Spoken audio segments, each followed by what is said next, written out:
mo mà tún kí n káàbọ̀ sínú ìròyìn tòní ìpàdé ọlọ́mọlé ọlọ́mọlú ọlọ́mọ orílẹ̀-èdè níbi tí ọmọdé ti ń mọ ọ̀wẹ̀ta tí ń bá gbà jẹun àtọmọdé àtàgbà náà ni torí wọn láì dálẹ̀ ìfẹ́ torí bọ́wọ́ ọmọdé ò tó pẹ́pẹ́ tàgbàlagbà òwò kèrègbẹ́ níta náà ń bẹ́rí fún.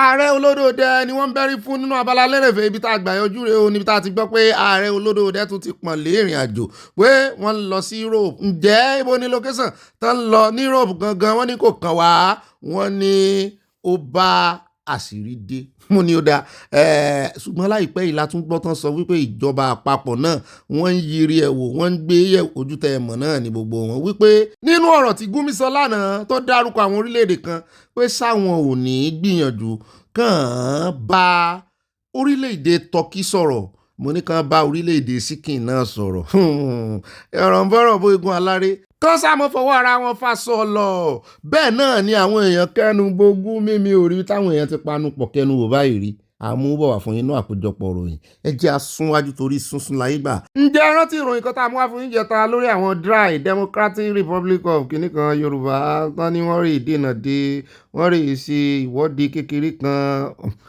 àti rí fọ́nrán ẹ̀ bí táwọn èèyàn ti ń pariwo lé wọn lórí ní Ọ̀tà l'Ogun State. No problem. So this is an update now, here now. This is on 25 December. We did some garage now, right now. Understand? So the issue is that Yoruba people say they don't want Nigeria again. Now do what they want now. Yes. Tinubu say that way. Like I said, so we're outside now. Yoruba nation say they don't want Nigeria again. They don't want to be one Nigeria again. So some go here now. They don't want Oduduwa anymore. You can see my face. Nigeria. They want Oduduwa. Yes. They don't want Nigeria again. Oduduwa. So Nigeria don't scatter. If anybody tell you say one Nigeria, I will give you 4 updates. Confirm. Let's see. Fake Nigeria. It's fake Nigeria. Yes. Tinubu has scattered Nigeria. See my nigga here. See. Federal self there. Fake Nigeria. You understand? So you can see it now. So we don't outside. Nothing be like Nigeria again. Nothing like Nigeria again. Yes, Yoruba dey low. Nigeria is gone. Nigeria is scatter. Tinubu has. èmi ò mọ olùdámọ̀ràn tí ń bá àwọn ará bíi ìdámọ̀ràn tó jẹ́ pé lásìkò tí gbogbo nǹkan le koko tí Trump wá tí gbogbo ẹ̀ lé lẹ́yìn wá ní ó dẹ̀ jẹ́ asún síwájú wàhálà àgò ní ó pa láìsí wọ́ta wọn ẹjẹ́ àwádé ìfẹ́ lódùn ní Kwara alága wọn sọ oríṣiríṣi ọ̀rọ̀ nípa àwọn Fúlàní àwọn herdsmen àwọn bandits àwọn agbésùnmọ̀mí tó wà nù ojú tó wà nù oko ló ti pé 15 years tó ti wà ní ìfẹ́ lódùn ọ̀nà wa ń pa wọ́n ní ìsìn wọ́n ní àwọn jọ ń finú wénú ni mọ́wọ́ ara àwọn mọ́ wọ́n ti ẹ̀nà pa kan tó ń jẹ́ jagun lára àwọn wípé jagun yẹn máa ń defend àwọn Fúlàní ni wọ́n wá ń bí pé àṣewọ̀ máa wọnú oko ọmọ wọnú jù tí a máa wọn gangan rè ní local government yẹn ẹ jẹ́ àgbọ́ àwọn àṣírí kan lẹ́nu ẹ̀. sẹ́yìn wọ gbọ́n bẹ́ẹ̀ ṣebí bílẹ̀ sì lè mi. sẹ́yìn wọ bẹ̀. ṣebí bílẹ̀ ni mi. àwọn kan nìkan tẹ́ ń sọ yìí ọ̀nà Fẹ́mi Yusuf wọ́n sọ pé bóyá ẹ fẹ́ máa fi ẹnu pọ́n àṣírí dé yín. no ọ̀rọ̀ yẹn kọ́. bóyá kí n máa bí wípé ṣé igbó yìí ṣe wọ bẹ̀rẹ̀ sí mọ̀ pé igbó yìí. ọ̀rọ̀ mo fẹ́ fẹnu pọ́n kọ́ sàbúrì ni kò ṣe sàbú gbọ́ ẹni tó bá mọ̀ pé òun fẹ́ confirm tá à ń sọ kó ká lọ kó náà ká lọ wọ bẹ̀. eléyìí sọ̀rọ̀ kìnnì ṣe báwọn èèyàn ní ń gbé bẹ̀ àwọn èèyàn ló ń gbé ti ilé àwọn èèyàn ń dáko ń bẹ̀ àwọn èèyàn ń ṣiṣẹ́ ń bẹ̀ kí n tó dá alága mo ti débẹ̀ rí so kí n náà wá ta iná sẹ́yìn so nísìnyí àwọn tán gégi wà ń bẹ̀ àwọn tán dáko wà ń bẹ̀ a sì mọ̀ pọ́n ti wà ń bẹ̀ tipẹ́ sáà wá ní mọ̀tà ara wa ni mi gbé mi wá tọ́lẹ̀ yìí ọmọ ìfẹ́ lódùn tó tọ́ sí ni mí tí ó ṣe pé ilé pọ́nbélé ni mí kò sí kọ̀rọ̀ kan dùn ìfẹ́ lódùn tí mi mọ̀ so tí n bá ń sọ̀rọ̀ bọ́ wọn tí mo sọ wọn sì lé wọn kúrò ń bẹ̀.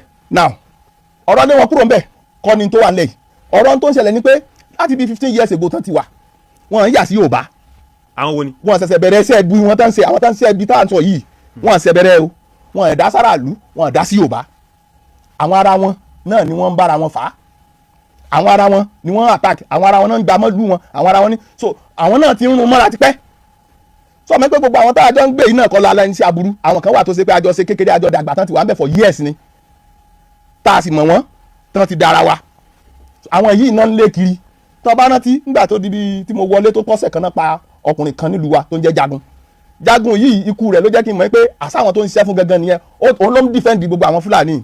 wọ́n dáàbò wọn. bẹ́ẹ̀ ni ikú wọn ló kù ikú torí tó bá ti gbọ́ pé wọ́n ń dààmú ẹnìkan bí kan ó ti kó sí mọ́tò ó ti lọ ara pípẹ́ náà pé náà ṣe pa náà ṣe tán jáde lọ pa pé wọ́n àtàkì àwọn Fúlàní kan níbi kan lòun wá lọ gègùndẹ̀ wọn bí tán gbà kọjá So this thing has been a recurring issue for a very long time. It has been there for a very long time.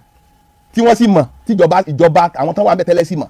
Òun náà lẹ ti gbọ́ lẹ́nu wọn yẹn ọ̀rọ̀ wọn òye wa àwọn náà ń bá Haúsá Fúlàní ní gbogbo inú oko àwọn náà ń bá wọn ṣe wọléwọ̀de wọn mọ́wọ́ wọn àwọn Fúlàní yẹn náà ló tún ń pa wọ́n ti wá kọjú ogun sí wọn báyìí wọ́n ní wọn ìpa àwọn tẹ́lẹ̀ Yorùbá náà wá kọjú ogun sí ẹjẹ́ àgbọ́ ọ̀rọ̀ nípa Gumi ẹnu ń kun ariwo sí pọ̀ lórí rẹ̀ àwọn tó sọ̀rọ̀ sí Gumi lónìí tá à ń mú bọ̀ wọ́n fẹ́ẹ̀ tó bíi irọ́ mọ́ exaggerate wọ́n á tó bíi 4 tán sọ̀rọ̀ burúkú sí Gumi ṣùgbọ́n ẹjẹ́ àkọ́kọ́ fi lè tẹ́lẹ̀ náà ẹjẹ́ agbọ́n tarakùnrin ìfẹ́ sọ nípa ọ̀rọ̀ tí Gumi sọ láìpẹ́ náà ni ó tó láwọn Bandits ní iye kan àwọn kán mọ̀ mọ́ lọ́tà kò sí wọn níbí lọ àwọn jọ lẹ̀pọ̀ ni.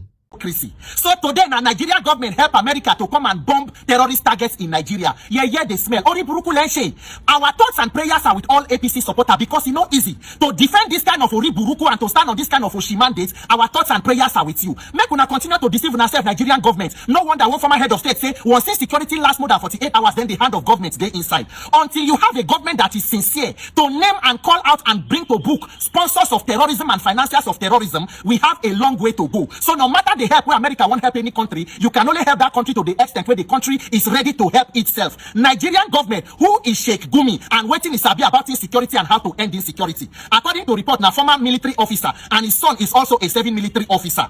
If it were another person where they conduct themselves with all the actions all these years, all the negotiations and interactions with terrorist elements and all the allegations and interviews, it never reach make DSS invite person to begin to question them. Are you people more interested in protecting terrorists or terrorist financiers rather than protecting victims of terrorism?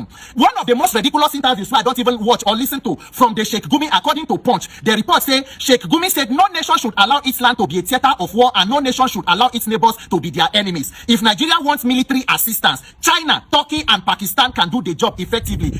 You forget to add Afghanistan now. You don't even know the real people where you go call. This alone should tell you all that you need to know. But unfortunately, even the Sheikh Gumi is not an elected government official or is not officially working for the government. What of the Minister for State for Defense, Bello Matawali, with all the allegations, including from the current head of government for his own state, all of the allegations waiting happen, the person is still seated there as Minister for State Defense. Waiting in the defend and who is the defend? Nigerian government go ask yourself the question whether you are more interested in protecting victims or protecting terrorists and terrorist sympathizers. And make I give you some of the few reasons to show you that to defend APC, you need to really hibernate your brain, as Daniel Bwala talk. He said the human brain, they work efficiently for 24 hours, 7 days a week until you join APC. So now APC now call America now, help them with intelligence to come and bomb and take out terrorist targets. So now when I feel give intelligence, meanwhile, former Minister for Defense said that they are unable to track some of the terrorists because they have superior equipment to even Nigerian military. So when they fit to work with America for them to come and bomb people, but the time where Nigerians they call on people, they say that they call on international intervention. Bayo Nanuga put a statement say we will never forgive and forget Peter Obi for telling so you will not forgive and forget Peter Obi, but now they coordinate with the people for external and international intervention.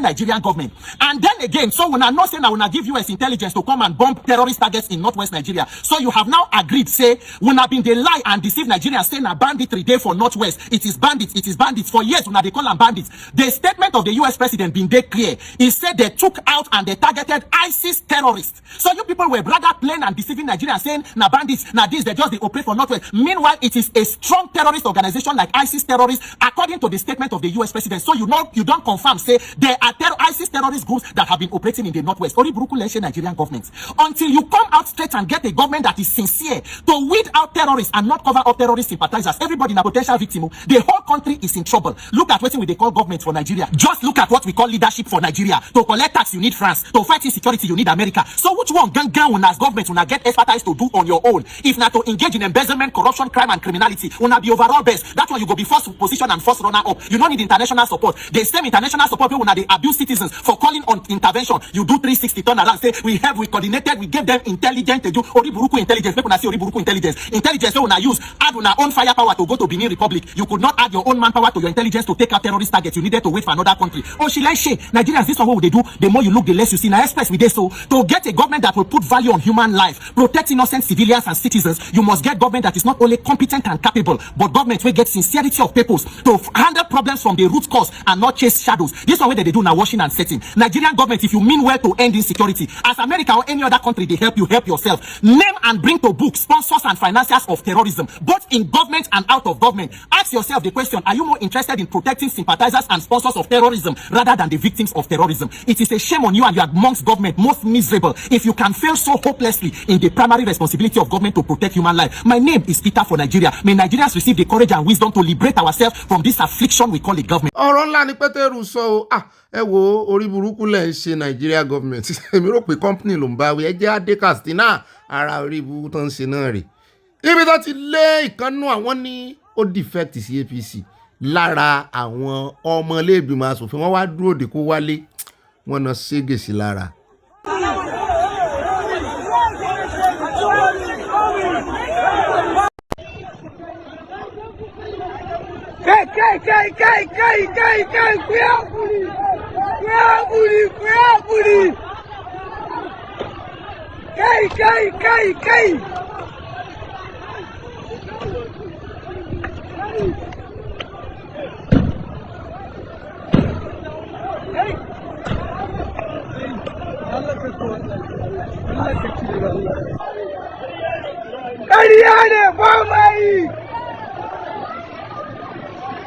Wọ́n ní tó ń ṣe fọ́pọ̀lọpọ̀ wọn ní ìsìn rẹ̀ wọ́n ní wọ́n lè lọ sí jurisdiction wọ́n lè lọ sí constituency wọn gbogbo àwọn tán wà l'Àbújá tí wọ́n nawọ́ sókè tán náà dífẹ́ẹ̀tì wọ́n ní inú bí wọ́n lé Haúsá wọ́n ní wọ́n rán àwọn àlùmọ́jèrì wọ́n rán wọn kan rí àtàkì wọn mo ní ẹ nara yín pa kò kàn wọ́n ẹjẹ́ kó ń bẹ́ẹ̀ ẹjẹ́ wá dọ́dọ̀ ìkànnà ọmọ Ìgbò náà tó ń fi Peter Obi pa tó ń sọ wípé ní ọdúnkọdún lọ́jọ́kọjọ́ tí ìṣèjọba bá kan ọmọ Ìgbò ó lóun òun gangan ni candidate tóun ó jẹ president Nàìjíríà mo ní ta ní sọ̀rọ̀ iná tí ó sì sọ̀rọ̀ bí ẹni wípé gbogbo ẹ̀dá lójú bí ẹni pé òun ló ní ayé òun ló ń lọ́run wọ́n ní sẹ́mi ò mọ minister of works ni umai.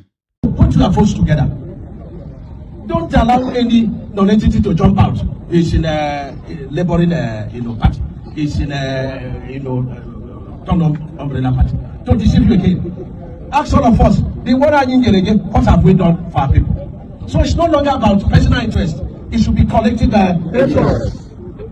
When people ask me, do things for me, myself, and you should vote. No, even get a so I just do things by the grace of God. But somebody is that or say, "Man, I'm not even." All of that, Your Excellency, I'm here. Only the good work.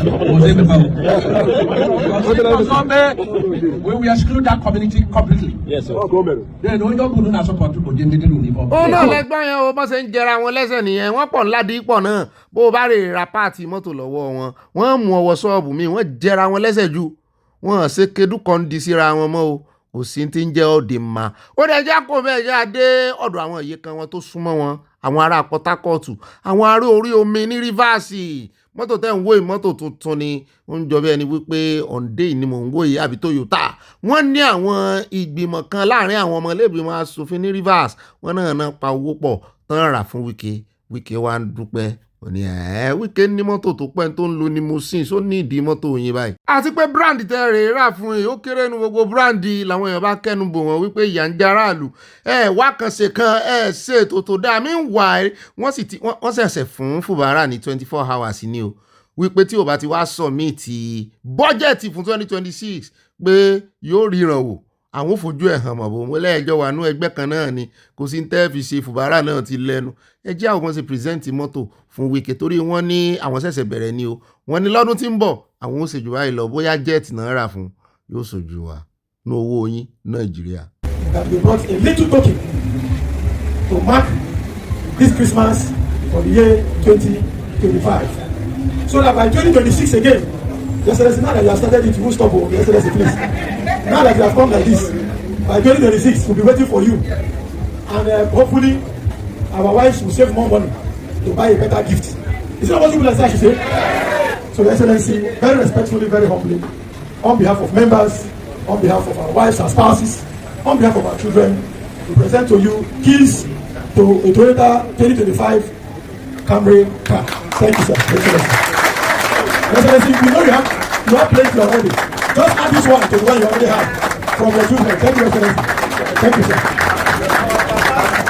Àyà ní kò sí tó burú jù ọ̀gá mi òun náà lè fún mi mọ́tò lọ́la àwọn ìyàwó mi náà lè ra mọ́tò fún mi mo ní ilé tó ń wo ìwọ̀n fún ọmọ Nàìjíríà pani nínú ìṣẹ́ nínú àìní 2025 Toyota ó mọ iye tán ń tà kì í mọ̀ ṣe kékeré Toyota ó mọ iye tán ń tà ẹjẹ́ kó bẹ̀ jẹ́ gbọ́rọ̀ lẹ́nu arábìnrin tó ní Nàìjíríà happen sóhun inú Nàìjíríà kọ́ ló ti happen sí o lẹ́yìn odi ni o ó ti rè lóyìnbó wọn dá padà o passport green passport tó ń complain lé lórí wọ́n fún visa ó fẹ́ sí àkáǹtì ńlu èbò náà nítorí pé ó jọmọ Nàìjíríà wọn náà ní sí fún ó ṣẹlẹ̀ ní Italy bíi náà ó lákáǹtì kan tó máa ń sí fún àwọn ọmọ Nàìjíríà wọn ò sí fún àwọn Nàìjíríà mọ́.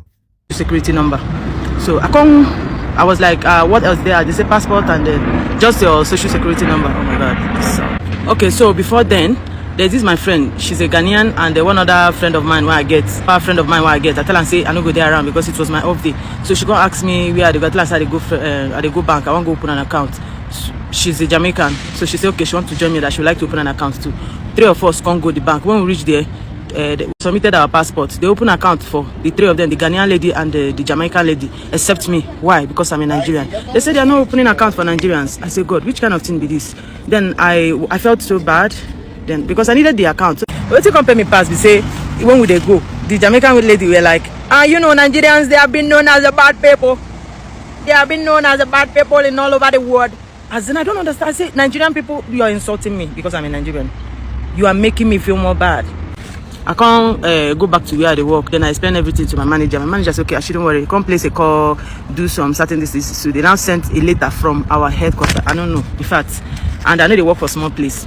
So they sent this letter. I would not like to show everything, but this letter, yeah. So they sent it. So she carried me, go meet their general manager. The general manager can say, I'm sorry, we don't have anything against you. It's just that we are not opening account for Nigerians. Like, I cried. I said, this one has sin of the forefathers. And you know, even end there, they still explain. They even write, come place for the letter where they give me. Write something, come place. She's a Nigerian. We don't have anything against her. It's just the place, her nationality. Now, the place where they get problem. Everything I do, I'm not a scammer. I'm a genuine and a good person. I don't even work for government. I don't even chop money. I don't even, as in I am a good person to the core. For like, God knows that I am a good person. Jesus Christ. The sin of the forefathers has finally found me here. Nigeria happened to me here, like, as in, I felt bad. And I don't even know when, like, they couldn't do us like say we'll be slave. What have we done? We the innocent ones. What? Why? Why should we suffer that way? And our sole government, they are not even doing anything about it. And I believe that those people in power, they don't go buy green cards from other passports. Ìbéèrè ńlá ló ń béèrè ó ní ta ló ń ṣẹ̀ ẹ̀ṣẹ̀ bàbá àwọn òun jìyà rẹ̀ mo ní ó gbọ́n tí bẹ́ẹ̀lì sọ ni ó ní bàbá wọn jẹ èso àjàrà tí kò pọ́n ó ní ṣùgbọ́n àwọn ọmọlẹ́yìn kan bíbélì sọ bẹ́ẹ̀ ìjẹ́ ẹ̀ṣẹ̀ Jeremiah 31 something nù ó dé ẹjẹ́ àtẹ̀síwájú kẹ́ ẹ mọ̀ sọ pé mo tún gba táìmù yín bó ṣe rí nu oníkálukú ló mọ bí Nàìjíríà ṣe ń happen sí káàkiri àgbáyé o kì í sàn tó wà nù Nàìjíríà nìkan ní Nàìjíríà happen sí o torí ẹ̀ la ṣe ń béèrè fún orílẹ̀-èdè tuntun orúkọ burúkú tán ti mọ̀ yín mọ́ yóò ìṣòro yẹn ó kọ́kọ́ lọ history burúkú tán ti mọ̀ yín mọ́ ìṣòro yẹn ó kọ́kọ́ lọ eléyìí ló wá dífá lórí country tuntun tá à ń sọ yìí ẹ jẹ́ á bá wọn aláyọ̀yọ̀ ẹ jẹ́ á bá Somaliland ká bá wọn yọ̀. ọ̀nà lẹ́ ń wò yìí ẹ bá wo flag ọwọ́ wọn flag tí wọ́n wà lọ́wọ́ wọn flag Israel wà lọ́wọ́ wọn á wà á fi fọ́nrán kan ṣe sísẹ̀ǹtẹ̀lé ẹ̀rí wọn láwọn ọmọ ogun tiwọn Somalia gangan tán ti kóònù wọn ní ìsìn wọn tó bẹ́ẹ̀ sìn torí àwọn tán ní lẹ́yìn gan táwọn eléyìí àwọn new country tán ní lẹ́yìn ojú ohun tí Somalia gangan lè dánwò lọ tán lè gbéná kojú wọn ojú bẹ́ẹ̀ lọ á wà á wo bí Prime Minister Israel bó ṣe bá new Prime Minister wọn níbi ìsọ̀rọ̀. Mr. Prime Minister. It's good to talk to you, and before anything else, I want you to know that I'm signing now, as we speak, Israel's official recognition of Somaliland and its right of self-determination. Our friendship is seminal and historic. So I'm very, very happy and I'm very proud of this day. And lẹ́gbọ́n yẹn ọjọ́ ayọ̀ ọjọ́ ògo ni fún orílẹ̀-èdè tuntun ìbò tiẹ̀ jẹ́ wípé wọ́n ní àwọn àjọ AU wọ́n ń jan pata bẹ́ẹ̀ náà ní ECOWAS náà ń fẹnu sí mo ní kò sóhun tẹ́dí yẹ tó lè fẹ̀yẹ àṣàṣà àwọn eléyìí ti lọ alágbára ayé ló wà lẹ́yìn wọn ẹ lọ dán o kẹ́ ẹ mọ̀ pé dán o ló bí yọ̀ kẹ́rẹ́ ẹ rè gbémú sí ẹ rè tí àwọn iṣẹ́ rí tó sọ sí mi lóye lánàá tá a sọ̀rọ̀ tí mo sọ wípé nígbà tí mo rò títí ọ̀rọ̀ tí bàbá wa Bánjí Akíntóyè bá wa sọ báwọn náà ń gbé ìgbésẹ̀ lọ́jà tuntun sọ mọ́ ṣùgbọ́n ẹ̀yin tẹ́ bá rò pé kò sí nǹkan kan tí ń lọ lábẹ́lẹ̀ alálàáfíà bí ìgbìmọ̀ alálàáfíà ìran alálàáfíà bọ́n ṣe máa ń ṣe nù bàbá yẹn àdúrà ní kẹ́ ẹ lọ́ mọ́ ṣe fún bàbá Akíntóyè o àti Sunday Igboho àdúrà ńlá ni o àdúrà pàtàkì ni o. àwọn ará bíi ọ̀nà táwọn èèyàn ń gbà wómìnira nì nísìn gbogbo pé wọ́n ń gbéra wọn lọ sí court of international court of kìíní kan àwọn tó ní agbára ayé rè ẹ gbàgbé òsì tí USA bá ti tìlẹ́yìn kí USA wá dé nísìn kan wá ní ṣé ẹ rí Yorùbá nation tẹ́ ẹ̀ ń sọ yìí ó yẹ wá ìjà sọ̀rọ̀ kí ni ó ṣẹlẹ̀ kan wá ṣerú kíní kan ṣe fún Yorùbá nation ẹ lẹ́ lọ o a kò ráwọn alábọ̀dé tán ni ó fẹ́ wá gba tí Yorùbá nation níní o àwọn alábọ̀dé ni mo ń sọ o wọ́n jáde ó dáa yóò Ọlọ́run o ẹ bá gbàdúrà mọ́ bàbá wa mi ò ní nǹkan kan sọ mọ́ lórí ẹ̀ bàbá wa Bánjí Akíntóyè. ẹ jẹ́ àtẹ̀síwájú àpé òní jẹ́ ọjọ́ Sunday ẹ jẹ́ àdé ọ̀dọ̀ primate yín àwọn onísọnù wọ́n mọ̀jú owó lọ wọ́n mọ̀jú kán mọ́ ríran òdì ẹni tó bá sì ti ríran òdì sí tó bá fẹ́ fi gbà tọwọ́ rẹ̀ tíyàn ò bá ti dán lóhùn wọ́n máa ń sọ̀rọ̀ àlùfàǹsà sí i ọjọ́ wo la sì sọ̀rọ̀ lákélé bàbá yìí lórí pẹ̀lú òun àti Adélábù àwọn fúbọ́là bí ò bá ti ríran sólóṣèlú yóò ríran sí fúbọ́là wọ́n ló ríran sí Lukman pé kò lè score pé kò lè làlùyọ mọ́ lórí kinní kan bó ṣe ríran sí ọmọ ọlọ́mọ Òsìmẹ̀ náà nù o tọmọ yẹn ń ṣe dáadáa báyìí ẹ wá wò wọ́n ní Ọ̀gbẹ́ni náà wá score báyìí wọ́n ló ní kò lè score kò lè ṣe àwọn èèyàn mọ̀ sí pé fún àwa kọ́ la á sọ ẹ bá ń tẹ̀sí ẹja rí ojú Ọ̀gbẹ́ni tó fèpè ránṣẹ́ sí àwọn alátẹnujẹ tán pera wọn léèyàn Ọlọ́run wé àbẹ̀lẹ̀ fèsì. n tó mú wa ń sọ ti mùsùlùmí tá à ń sọ tàwọn oníṣẹ̀ṣe àwọn tẹ̀yọ̀ aṣọ tẹ̀yọ̀ lánàá á sọ tàwọn eléyìí náà. Primate Ayọ̀délé ẹ ní kú ẹ̀yin àtàwọn ọmọ yẹn ní àwọn tó dájẹ́. If Ademola Lookman were to be your family member, are you going to be saying this? You were saying if Ademola Lookman was featured in the game between Nigeria and Tanzania, that Nigeria is going to lose. The same boy scored the winning goal. And you are claiming it's God that told you. Oh, alẹ́ ní kú. Mo ṣe pé àìsèpè ń bí ń tíya ṣe rí mo fèpè sí tó bá máa correct èèyàn correct mo ṣépè fún wọn. Ẹ láàánú mo ṣépè fáwọn agbésùnmọ̀mí.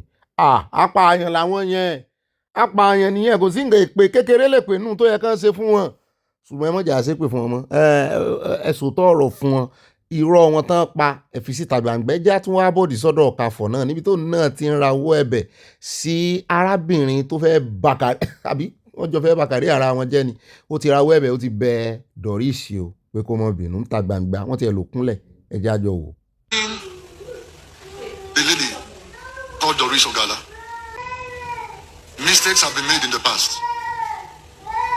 and I tender apology to everybody. But everything that was said is not true. Everything, take note, everything that was said, never true. There are so many lies in most of the things that were said. But now, be it. I say, I am sorry to everyone I've offended. To the Doris Ogala, I also say sorry, and I apologize to everyone that I've offended. To hear his woman, to forgive his God is divine. Ó ti bẹ̀bẹ̀ náà àwọn ọmọ Nàìjíríà tún kẹnu bo ni o wọ́n ní kò dénú rẹ̀ mú ní ṣé ẹ̀yin arínúròde olùmọ̀ràn ọkàn lẹ́yìn ni ọwọ́ ó ní wá lọ́lọ́run rínú rẹ̀ jẹ́ káwọn èèyàn rọ́wọ́ rẹ̀ ó ti fọwọ́ rẹ̀ hàn yóò tó kúnlẹ̀ nísìn yóò bá ló sì lọ tó bọ̀ ó wà emotional nígbà tó kúnlẹ̀ gan pé bọ́mọdé bá ti mẹ̀sẹ̀ ẹlẹ́sẹ̀ kò ní pẹ́ lórí ìkúnlẹ̀ mọ́ ó ti mọ bí ẹlẹ́bi bẹ́ẹ̀ náà sì ni Doris náà òun náà ti sọ fún pé òun dáríjìn bó ti ẹ̀ jẹ́ wípé ó ní gbogbo ọ̀rọ̀ tó sọ ó ní àwọn kan wà tí ó kò jẹ́ pé irọ́ ló bá dé òun náà sì eléyìí náà sì ti sọ wípé àwọn gbogbo nǹkan tán parọ́mọ̀ náà kọ́ lórí bẹ́ẹ̀ ṣùgbọ́n òun ò lè sọ pé òun ò ṣẹ̀ ẹ̀kọ́ wọn dáríjì òun níta gbangba ó ti bẹ̀yìn ọmọ Nàìjíríà ẹ̀yin gan kọ́ ló ṣẹ̀ tí tó fẹ́ kàn má gbélébù báyìí kọ́ ló ṣẹ̀ àyà wa ń bi mí pé ó ti kúnlẹ̀ o àwa náà máa ń sọ̀rọ̀ sọ́rí nbí tó bá ti dénú ẹ̀ tó tún wá jẹ́wájú àwọn ọmọ ìjọ rẹ̀ ló ti wá ṣe sọ́rí ṣùgbọ́n kó lọ kọ́mọ̀dẹ̀sẹ̀ wọ́n ní o ó wá ṣàlàyé bí ó ti rí 15,000 tán ló sẹ́ndì sí Doris àyà wa ń bi mí pé ọ̀gá mi ṣé yóò dánwó ìpadà àbí yóò gbà ṣọ́ọ̀ṣì rẹ̀ lọ rèé ṣe testimony thanksgiving tí ó tún san ìdá 10 ń bẹ̀ mo lémi ò mọ̀ àyà jámọ́ wò as it unfolds ṣùgbọ́n alágbára tẹ́ bá fẹ́ mọ alágbára ló mọ̀ ṣe sọ́rí ṣùgbọ́n pẹ̀lú sọ́ọ̀rì tó wá ṣe yìí lọ mọ́ dẹ̀ṣẹ̀ mọ́ ẹlẹ́wọ̀n ń tèmi ń bẹ ẹlẹ́sẹ̀ ń gbogbo wa ẹ jẹ́ àtẹ̀síwájú ẹ jẹ́ wá lọ sí ọ̀dọ̀ àwọn tó jẹ́ ọmọ ìyá wa kọ́ la pè wọ́n nú ẹ̀sìn àbọ̀mọ bàbá wa àwọn mùsùlùmí wọ́n sọ̀rọ̀ kan tó ta mí gbọ̀ngbọ̀n wọ́n sọ̀rọ̀ nípa àwa kìrìsìtẹ́nì wọ́n ní kìrìsìtẹ́nì ò láhùn wọ́n nínú kìrìsìtẹ́nì mọ́ júnú mùsùlùmí lọ́mọ ní ta ní sọ̀rọ̀ wọ́n láàfáà kan mọ̀ ni mo mọ ojú rẹ̀ mo mọ ohun rẹ̀ ó dà ẹ bá ń tẹ̀sí ilé àjọ rẹ̀ jẹ́ àwò. o ò lè rí kírísítẹ́nì kan kọ́ láhùn èyí tó bá láhùn kì í sọ ọmọ lẹ́yìn Jésù ni. bẹ́ẹ̀ bá ní wọn lọ́rẹ̀ ọgbádùn. bọ́ọ̀ bá ní kírísítẹ́nì lọ́rẹ̀ ọgbádùn ẹ̀ bọ́ọ̀ bá ní kírísítẹ́nì lọ́rẹ̀ wọn à ní dà ọ́ bọ́ọ̀ bá ní mùsùlùmí lọ́rẹ̀ ọ̀sàgbákù. ọgbọ́ bí wa àti mùsùlùmí bá jọ wà ń bisẹ́ yóò máa hàn ó lè mọ̀ tó bá pàdé kìrìsìtẹ́nì ń bisẹ́ yóò sì ọbẹ̀ ọmọ yà. àwọn kìrìsìtẹ́nì ní àwọn ìwà kan tó já sí wípé kò sí lọ́dọ̀ àwọn táwọn jẹ́ mùsùlùmí ẹ má wí pé à ń dangírídì ẹ̀yin mùsùlùmí ó tó ká dangírídì ìwà tí yín náà dáa. bá a bá kọ́ ẹ̀sìn lọ́wọ́ ọmọlẹ́yìn kìrìsìtẹ́nì ọmọlẹ́yìn Jésù tá a bá kọ́ ẹ̀sìn lọ́dọ̀ wọn tá a kọ́ ẹ̀sìn wọn ẹ jẹ́ á kọ́ ìwà lọ́dọ̀ wọn ká fi kún ẹ̀sìn tiwa. ilé tá a lè mú wà lọ́dọ̀ wọn ká yẹ kẹ́sìn wa àwọn níta àáwúnù àwọn Ọlọ́run sì sọ̀rọ̀ wọn fọ́kọ̀ wà nú àlàlẹ́ bẹ̀rẹ̀ wà tẹ́kọ̀ ẹ̀sìn ràn lọ́wọ́ fúnra yín lérí ìbẹ̀rù Ọlọ́run àti dáadáa ẹ má ràn yín lọ́wọ́ lérí ẹ̀ṣẹ̀ láti bà nǹkan jẹ́ àwọn ọmọ mùsùlùmí nìsín tá a bá ràn ẹnìkan lọ́wọ́ a ràn lọ́wọ́ against mùsùlùmí ẹgbẹ́ rẹ̀ tó náà fẹ́ jẹ́ imam láti fi bà tẹnìkan jẹ́ a ràn lọ́wọ́ against mọ́sálásí kan tẹ́nìkan kọ́ tọ́kàn ẹ̀ṣẹ̀ wa ara lẹ tiẹ̀ tó sì bá tọ̀hún ti ń kọ́ lọ́wọ́ ni òun náà ara lẹ síbẹ̀ ni tọ́wọ́ fẹ́ ju wàhálà a wà rí olówó tí ọ̀nà tọ̀hún lọ́wọ́ pé ẹ bá gbé ìdílé yàwọn ìṣó ogun tí wọ́n bá gbà láwọn eléyìí wọ́n padà wó yìí tọ́ báwọn ni gbogbo orú àwọn ọ̀nà wrong place ni mùsùlùmí máa náwó sí. anyways òun ló sọ bẹ́ẹ̀ ó ní nítorí tó fi sọ bẹ́ẹ̀ ṣùgbọ́n tá bá bi àwa kìrìsìtẹ́nì náà léèrè ẹ wá bí wá àìmọye kìrìsìtẹ́nì tí ń ṣera wọn nínú ṣọ́ọ̀ṣì ẹ lọ nínú ṣọ́ọ̀ṣì. ṣùgbọ́n experience oníkálukú náà ni ó fi sọ̀rọ̀ èmi ò mọ experience tí bàbá yìí ní àwa kìrìsìtẹ́nì àdàgbọ̀n ni àwa ládáa jù ẹ jẹ́ á kó ń bẹ́ o ẹ jẹ́ á wá tẹ̀síwájú àti pẹ́jù ẹ jẹ́ á fi léyìí káde gbogbo Abala Lerefe ńlẹ̀ ká tó wọnú àkójọpọ̀ ìròyìn. Allah ya biya gama kogin nan ne fa wallahi tallahi ga gwamna zo wucewa kaga gayu gwamna ya kasa yin gada amma kaga gadan kuɗi kuma ya zo yana neman bi. gómìnà wọn nìkan náà àwọn ọmọ ìlú wọn ọmọ ìpínlẹ̀ wọn fi pasáyó yẹn advocafas òun náà ṣe catapult defect sínú ẹgbẹ́ APC ní òun tiẹ̀ tún dára sí ní ganpa ẹ wá wo títì tán sọ pé ó yẹ kó ṣe orí afárá onígi wọn ni ó sì tún kó entourage àti envoy ìgòrí rẹ̀ òun ló sì jẹ́ gómìnà ìpínlẹ̀ yẹn ẹ wá wò ó sì ń wo àwọn ràn ó bá títì ń bẹ̀ ni ó sì tún wòran advocafas wọ́n sì ròyìn rẹ̀ mo ti ẹ̀ lé èèyàn kan tó súnmọ́ obìnrin tí rẹ̀ mọ́ gba kọ́ńtrátì lọ́wọ́ rẹ̀ wá sì ti gbàdé àjọ sáyàn rẹ̀ àbí káwa ti ṣe kọ́ńtrátì ni ogun àwọn pírójẹ́ẹ̀tì ó ti ṣe títì kan ó ti ṣe kinní kan irọ́ ló pọ̀ jù ń bẹ àwa náà ó sì ṣe voice over àkù débẹ̀ bó yóò ṣe lóòótọ́ àbí ó ṣe ṣùgbọ́n rú fọ́nrán tèmi náà wá rí ó ṣeé ṣe kémi náà ti ṣe rú kí n ti bá ṣe voice over rí pé ó ti ṣe bíríìjì kan nǹkan bá kọ fún mi ni n ó kà Ọlọ́run ṣàánú wa gbogbo wa là ń ṣera wa mo rántí ẹ̀ dáadáa torí orúkọ rẹ̀ yẹn mo ti ka script ẹ̀ rí dáadáa nu studio mo ti ṣe voice over fún dáadáa tá a tún ṣe instrumental sí arábìnrin tí mo gbé wá ọ̀rẹ́ mi ní lórí Facebook yóò rè gba project yóò lọ látẹ̀kọ́ yóò gbowó gidi èlò ní fáwọn àgbà náà àwa láti ṣiṣẹ́ àmọ́ ọkọ̀ script bíríìjì táàrí n ò mọ̀ bóyá bíríìjì bóyá mo ti ṣe voice over fún rí pé ó ti ṣe ó dán ó ti da títì rẹ̀ àbọ̀ nǹkan ni mò ń wé mo kàn ń rò ní n ò rò pé bóyá n ò rò pé mo ṣe bíríìjì ẹ mọ̀ jẹ́ ń fẹnu ara mi wá n ò rò pé mo ṣe voice over bíríìjì fún rí. ó tọ́ ni n ò ní parọ́ fún mi tó yẹ pé tó wà nù stúdíò báyìí lódìdí ọ̀sẹ̀ méjì ó lè mọ̀ rí èèyàn gbèsè wá wọn ní ṣe music wọn ní ó àárẹ̀ èèyàn kan tó jàjà gbé iṣẹ́ kan wá ó mẹ́ntì ń jàgbó kéfàsì ó mẹ́ntì ń mọ́bí tó ti ń gbéṣẹ́ bọ̀ wọ́n kọ script fún ọ ní ìwọ náà ó yà kà bẹ́ẹ̀ ó ní jẹun àwa kọ́ la lẹ̀ṣẹ̀ o àwọn tí ń dẹ́ṣẹ̀ gangan rèé o àwa ń ka script ni o ká lè jẹun. ẹjọ́ ṣé kò lè sí halal hotel ni tó jẹ́ pé àwọn brothers and sisters wọn sàn tó bá ń fẹ́ ní nǹkan ṣe papọ̀ kò ṣe kó ń fẹ́ ṣe ṣìnà òun ṣe mọ̀ Islam gan òun lọ́wọ́ sí pé kéèyàn ṣe ṣìnà but tó bá ṣàfẹ́ ní nǹkan ṣe papọ̀ wọn ní dóra wọn kò ní sí pé èèyàn kankan ń dóra wọn bẹ́ẹ̀ o even tó bá ti fẹ́ tó bá di pọ́n fẹ́ dóra wọn ó ní bá ṣe máa ṣe nǹkan kan máa wà láàrin bíi protection and it's not that regular protection that you know ó lè jẹ́ bóyá bíi nylon instead of condom you understand that kind of thing tó jẹ́ pé èèyàn kò máa ṣìṣì náà yẹn yóò máa jẹ́ bíi view once imagination fẹ́ pa mí àbí ṣé àlè níbi ó play halal ni tó jẹ́ pé wọ́n ní play music náà shit ni wọ́n máa play throughout bírú club yẹn kò ní sí pé àwọn ọmọ tí ń bẹ̀ so ó máa jẹ́ tí náà máa serve throughout kò ní sí pé àwọn kan mọ tí yóò èèyàn ṣe nǹkan tọ́lọ́run fẹ́ mo kàn ń ròyìn àbí kílẹ̀ fíl don't come for me o if you come for me màá gbé yàrá já ẹ ṣe pé yìí.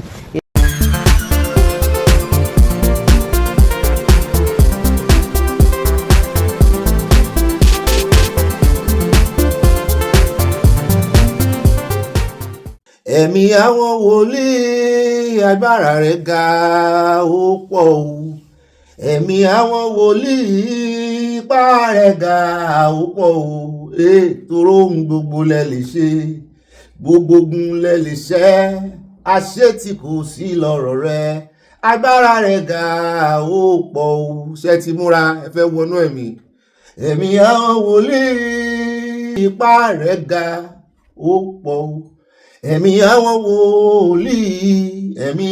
wòlíì agbára rẹ̀ ga ó pọ̀ o tóró ohun gbogbo lẹ lè ṣe gbogbo ogun lẹ lè ṣẹ́ àṣẹ tí kò sí lọ́rọ̀ rẹ̀ ipá rẹ̀ ga ó pọ̀ o ohun wa lè mọ̀dún ṣùgbọ́n ìmísí wà nínú ẹ̀ àyà ló tún wá ní nǹkan báyìí pé ọ̀gá mi kì í ṣe gbogbo wòlíì o àyà ló wá já mi sí nǹkan kan pé ọ̀gá mi kì í mọ̀ ṣe gbogbo wòlíì ní wòlíì ọlọ́run mo ní ọ̀yọ́ ṣebó ní kí n ṣe wá kọ́ ó ní kí n kọ́ báyìí ẹ̀mí àwọn wòlíì gidi agbára rẹ̀ ga ó pọ̀ o ìyá ó ní bẹ́ẹ̀ ni kí n ṣe kọ́ kí n fi gidi sí ẹ̀mí àwọn wòlíì gidi agbára rẹ̀ ga ó pọ̀ o ẹ̀mí àwọn wòlíì gidi ipá rẹ̀ ga yéye ohun gbogbo lẹ lè ṣe gbogbo ogun lẹ lè ṣẹ́ àṣẹ tí kò sí lọ́rọ̀ rẹ̀ ipá rẹ̀ ga ó máa pọ̀ o ipá rẹ̀ ga ó máa pọ̀ o ẹ̀mí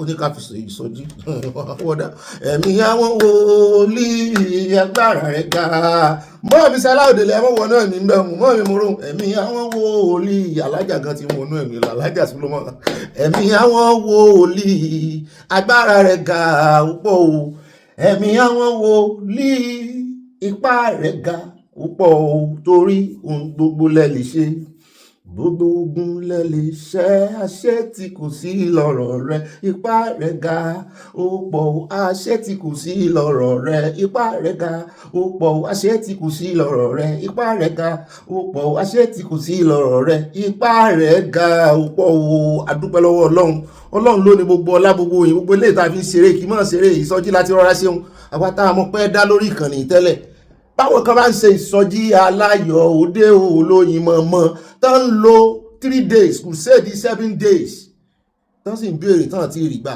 láàrin ìṣẹ́jú 5 àwa ọlọ́pẹ́ àwa tọ́pẹ́ tọ́ sí àmọ́ra wa tí ń bínú péròyìn ló wá ká ẹ̀ àwa tọ́pẹ́ tọ́ sí àmọ́ra wa àwa tọ́pẹ́ tọ́ sí àmọ́ra wa àwa tó ń rí oore ọ̀fẹ́ lójoojúmọ́ àwa tó ń fìgbà gbogbo rí àánú gbà o àwa tójú ò tì rí tójú ò sì ní tì láéláé àwa tọpẹ́ tọ́ sí àmọ́ra wa tá a fi ń gba nǹkan lọ́wọ́ Ọlọ́run nínú ìdílé ìgbọ́ tó bá darapọ̀ mọ́ wa mọ́ complain bó bá rí wa tá à ń kọrin ọpẹ́ mọ́ wulẹ̀ complain kankan mọ́ tí a gbọ̀ngbọ̀ngbọ̀n ọpẹ́ ni májàmú tá a bọ́ lọ́n dá wákan kàrán gidá ní ìròyìn ọpẹ́ first ọlọ́run ẹ ṣé o ọlọ́run ẹ ṣé o mo dúpẹ́ lọ́wọ́ ẹ̀yin tèmi náà mú mú rí o ẹ ṣeun ṣeun mo dúpẹ́ lọ́wọ́ yín o láti bẹ̀rẹ̀ ọdún 2025 sí 2026 tá a tún fẹ́ wọ̀ yìí abẹ́ẹ̀rí ṣẹlẹ̀ tàná ni abẹ́ẹ̀rí all well ọ̀gá o ẹ wá worin tó kọ last wípé ọdún yìí òun ò ní bọ́dún yìí lọ kò mọ̀ wípé kándídéètì àwọn tí ó bọ́dún lọ lòun kò mọ̀ wípé orúkọ òun wà nínú ìwé àwọn tó máa bọ́dún lọ ọlọ́run ló mọ̀ ń fàánú gbà wá náà àìmọye ibi tán ti pín orúkọ wa dé lọ́tà èmi ò lọ́tà ló pa ó ṣùgbọ́n mo kàn ń fi sí wa ní òye ni o kankan ní àní ó pààyàn o kankan ní ó sì ṣokùnfà ikú tí oníkálukú òkú ọlọ́run ní ń bá wa retí aṣíwájú irọ́ kò tí ì kan ẹnìkankan bíi kò tí ì kan ẹ̀yà kankan bíi adúpẹ́ lọ́wọ́ tá sáwà náà wà pàdé tí ó ṣe ọ́ tẹ́rù ó bà ọ́ njọ́ ó tí mú ó tí kì ọmọlẹ̀ lójú orí ntí ó ṣe ọ́tẹ́rù ó bá ọ pé ṣé bí èèyàn ṣe ń kúrè ṣé bí èèyàn ṣe ń kúrè. ẹja mọ́ dúpẹ́ ọmọ tó bá mọ ẹja ẹ bá mọ nú rò yóò mọ̀ pẹ́rẹ́ mi ò tiẹ̀ ronú kí n tó dúpẹ́ mọ́ n ò ní ìdí kí n ronú kí n tó dúpẹ́ torí mo mọ̀ pé jíjí every time tí èèyàn jí every time kì í ṣe ó lọ wẹ́ẹ̀tì rẹ ó lọ ṣe check up tanra rẹ ọ̀rọ̀ check up là ń sọ yìí ẹ̀ ń ṣe check up tán ní ìsìn tó yẹ pé ó sì wó lulẹ̀ kí wọ́n ṣe pé kíní láwọn kan ti ń sọ ó ti tóbi jù ó ti ṣe kíní kan jọ́ nìkan ní ọkọ̀ tóbi ni àwọn tó tóbi mí ń pẹ́ láyé kò sọ̀rọ̀ kí lóòótọ́ àwa náà ó yẹ ká mójútó ẹ̀ tiwa ó bá ti rí pé nǹkan kan ṣe ọ́ tára ń fa jò tó fa ọ́ gírígírí ṣe kí ni rẹ́ẹ̀sì kó o sinmi dáadáa mọ́ para rẹ̀ mọ́ gbé nǹkan kan ọkàn ilé ayé yìí àfọwọ́bà fílẹ̀ ni o àmúlẹ̀ mọ́fọ́ tí ọjọ́ bá jẹ lẹ́yìn ògbèfò ojúbà náà lọ ẹmọ́jà pẹ́ lórí ẹ̀ o adúpẹ́ lọ́wọ́ Ọlọ́run ìbá ròyìn náà rí o ìbá cowboy ìbá kángọ̀ yín náà rèé èmi náà ni ìbá ọ̀pọ̀ ẹlẹ́ẹ̀mí ọ̀gá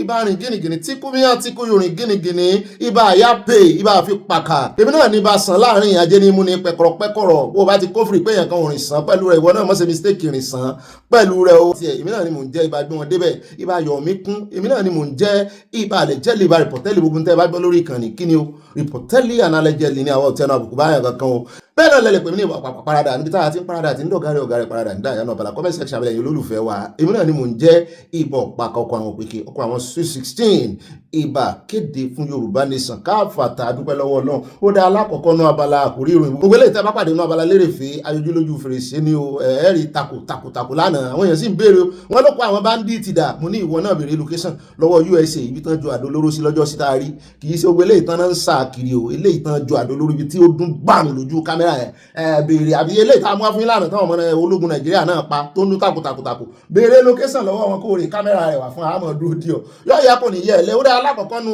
àkórí ìròyìn tòní à ń lọ tààràtààrà sí ọ̀dọ̀ amú ìkànnú àwọn ex-general ọmọléeṣẹ́ ológun Nàìjíríà wà fún ìlànà akànyàn ni làyà bá ń túlé olóhùn láìkí ọ̀rọ̀ bàbá yẹn bàbá tó sọ wípé gbogbo ẹni tó bá ní kí Nàìjíríà gbogbo ẹni tó bá sọ wípé kí Nàìjíríà mọ́ bá USA ní àjọṣepọ̀ lórí pé wọ́n fẹ́ dẹ́kun insecurity tí gbogbo wa ti ń pariwo lé lórí táwọn kan wá ń jáde ní ìsìn táwọn wá ní àwọn ò ní fọwọ́ sí o USA kìíní kan wọ́n ní ó yẹ kí wọ́n kó gbogbo wọn síbì kan sì kan sì treat wọn gẹ́gẹ́ bí terrorist ìkànnù àwọn ológun fẹ̀yìntì ló sọ bẹ́ẹ̀ Emeche general Emeche àti rí fọ́nrán wọn àmú wọn bọ̀ wọ́n sọ àṣà sọ jù bẹ́ẹ̀ lọ bàbá tí wàá kó ń bẹ̀ tán á dé ọ̀dọ̀ Mr. Ọmọlé ẹ̀ràn tí wọ́n arákùnrin tán sọ lọ́jọ́ sí wọ́n ní kò sí olórí tí ò ní kábà wọ́n ní láyé ìgbà Buhari àwọn ọmọ ogun àwọn kàbá wọn pé ní ìsìn gan ìjọba tó ń ṣe ìjọba lọ́wọ́lọ́wọ́ tí olódòdẹ wọ́n dárúkọ àwọn kàbá wọ́n dárúkọ sí Tinubu mọ́ wọ́n dárúkọ Gàjàbíàmílà tí ọ̀rọ̀ rùn lórí rẹ̀ lẹ́nujọ́ mẹ́ta pé wọ́n ti yọ níṣẹ́ tán wá sí lálàyé fún wa pé kò sí tó jọ bẹ́ẹ̀ pé ìròyìn fò gan-an ni ṣùgbọ́n bàbá tó sọ wípé kàbá pé ọmọ olódòdẹ gan kàbá kan ni ó ti wá jáde àsóhun ló kọ ìwé fún Buhari tí wọ́n sẹ̀ lọ́ọ̀nì lẹ́nujọ́ mẹ́ta níbi tí ìyàwó Buhari ti sọ wípé wọ́n léhùn sẹ́yìn wọ́n léhùn kàbàkàbà ní Aso Rock wọ́n ní òun fẹ́ fi májèlé mo fi lè rí fresh brain wa ni o bóun fẹ́ fi májèlé sínú oúnjẹ ọkọ òun pé kàbá wà nínú Aso Rock ọwọ́ tẹ̀ kan nù wọn lẹ́nujọ́ mẹ́ta tán dárúkọ wọn ní Malami ó sì wà ní agudo àwọn kìíní yóò jẹyàn rẹ̀ ń su ní wọ́n bá ní ìgbà tó kọ̀wé yẹn tán wọ́n ní ìgbà tó kọ̀wé yẹn tán náà yòókù tán bá rẹ̀ àná ìyẹn Buhari ṣiṣẹ́ náà bá ń sọ ọ̀rọ̀ ẹ̀yìn wọn láwọn ò mọ̀ rí ibo ló ti wá ó sì dùn ní ó kọ̀wé Buhari wọn lélẹ̀ tí ń dá pariwo kàbá tó fẹ́ mọ̀ tó àṣírí àwọn ó ní tó ń bá gbọ́ fẹ́m òun ti ṣetán òun ti mú pẹ́ẹ̀nì òun fẹ́ kàn mí the handwriting on the wall tẹ bá rí àdúrà àṣírí tó tú èmi ò tí ẹ gbọ́ tẹ́lẹ̀ wọ́n ló sọ wípé newspaper ẹ̀wọ̀n pé Buhari lòun láìkì kó mọ̀ ká newspaper ìkànnù wọn náà ṣé òsàn ní tó bá Buhari ṣeré agbẹ́ ó bá ṣiṣẹ́ ó bá ṣe agbẹnusọ Buhari tó sọ wípé àwọn Nàìjíríà rò wípé Buhari ò kì í gbọ́ ìròyìn pé àwọn làwọn máa ń ra newspaper fún kó láìkì newspaper ó sì lè bá sọ̀rọ̀ tó bá ń ka newspaper kò ń fẹ́ distraction wọ́n ní àṣẹ newspaper tó dáná mọ́ lọ kó fún Buhari pé for example tán bá mú Punch newspaper lọ èyí tán kàńtà tí caption orí rẹ̀ jẹ́ wípé akànfíṣẹ̀ sàpù ni o Boko Haram do àdó olóró sí Mẹ̀dúgùrí wọ́n ní tán bá máa mú the same punch the same day dé ọ̀dọ̀ Buhari wọ́n ní kò ní sí àkọlé Boko Haram pa àwọn èèyàn ní Maiduguri ń bẹ ẹni tó fẹ́ gbọ́ wọ́n sì á mo wá ní so network àwọn kàbá yìí ó long pé ó fẹ̀ gan so nínú àwọn tí ń kọ newspaper nínú àwọn oníwèé ìròyìn náà wọ́n tún ní èèyàn wọ́n ní kí ni wọ́n ń pè ń kàbá èèyàn kankan ní ń jẹ́ kàbá wọ́n kàn máa lólórí ni bàbá yìí ó tú pẹ̀rẹ̀pẹ̀rẹ̀ ọ̀rọ̀ à ń gbé bọ̀ lónìí náà ni kò ní dọ́là bàbá kò ń bẹ̀ tán Gumi sọ̀rọ̀ wọ́n ní àáfàá sọ̀rọ̀ òjò kù àáfàá náà sì ni Sheikh ó sọ̀rọ̀ ní kí Nàìjíríà mọ́ bá Amẹ́ríkà ṣe ó ní kán lè súnmọ́ Pakistan pẹ́kípẹ́kí kán súnmọ́ Turkey mo ní ọ̀dà ọtí ẹ̀dá Turkey náà wọ́n máa dín Turkey jẹ ni ó ní Turkey máa help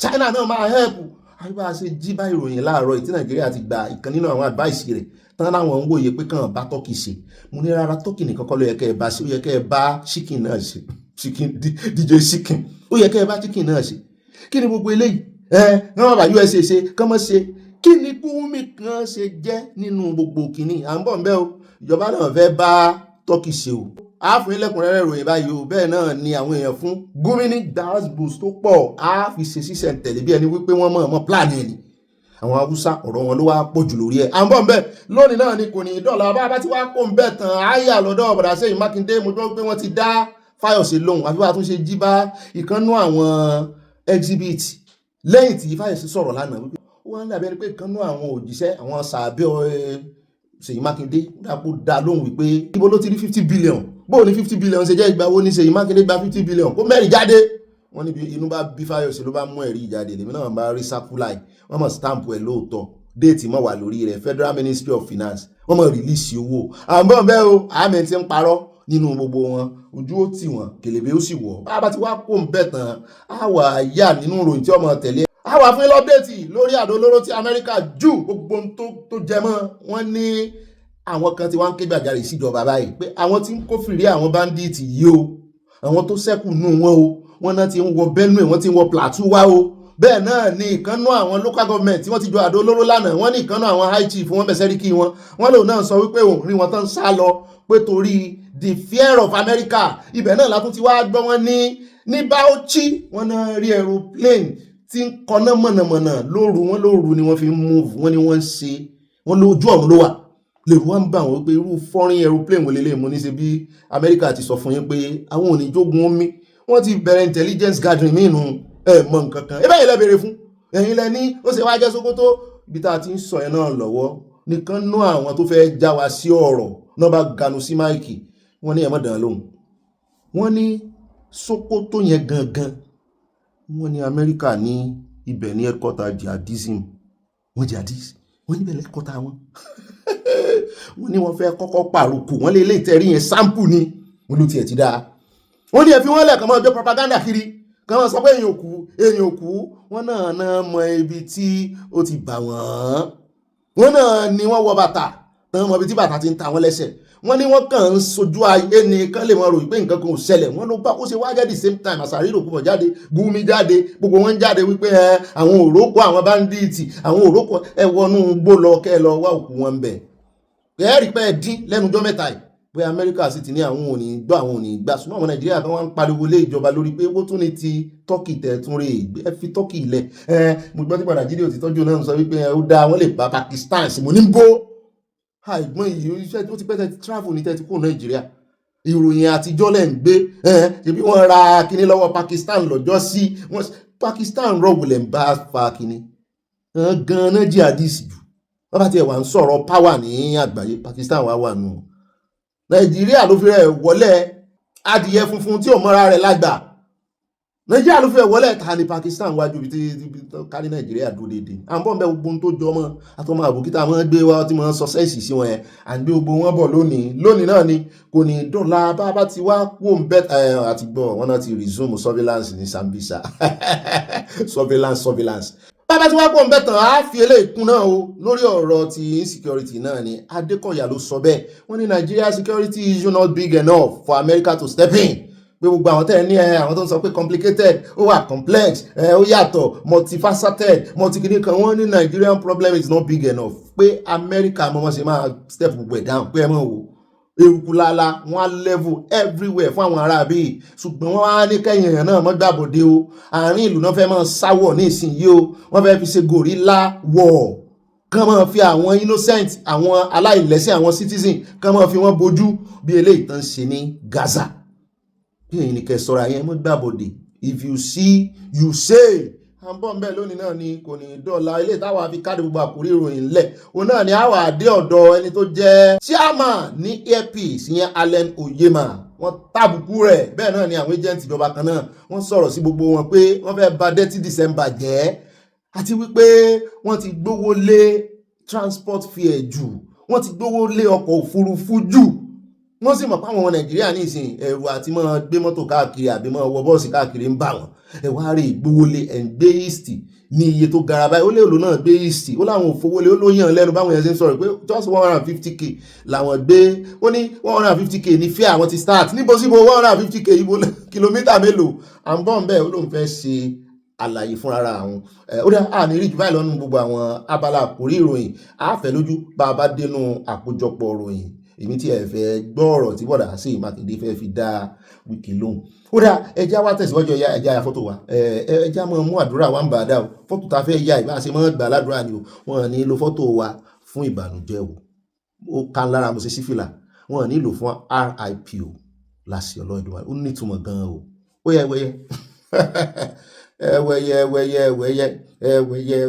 wẹ́yẹ ẹ sọ wípé ẹlẹ́à sorry ẹ wò ó mi ò tí kò yé mi gan mi ò mọ̀ ìgbà tí mo jáwé fẹ́lẹ́ a ò ṣe ìṣe wípé èèyàn kan ló ń ti èmi àti ẹlẹ́hà kọlura wa mo mísì ẹlẹ́hà mi ò ẹ̀mí ọ̀gá ó yà wọ́n pẹ̀yìn ìyáálé I love you all ẹ wo ṣáìdì bí ẹ ṣe mú ṣin ẹ fi ọlọ́ọ̀sà sínú àfi ẹ ṣe wẹ̀ẹ́dẹ́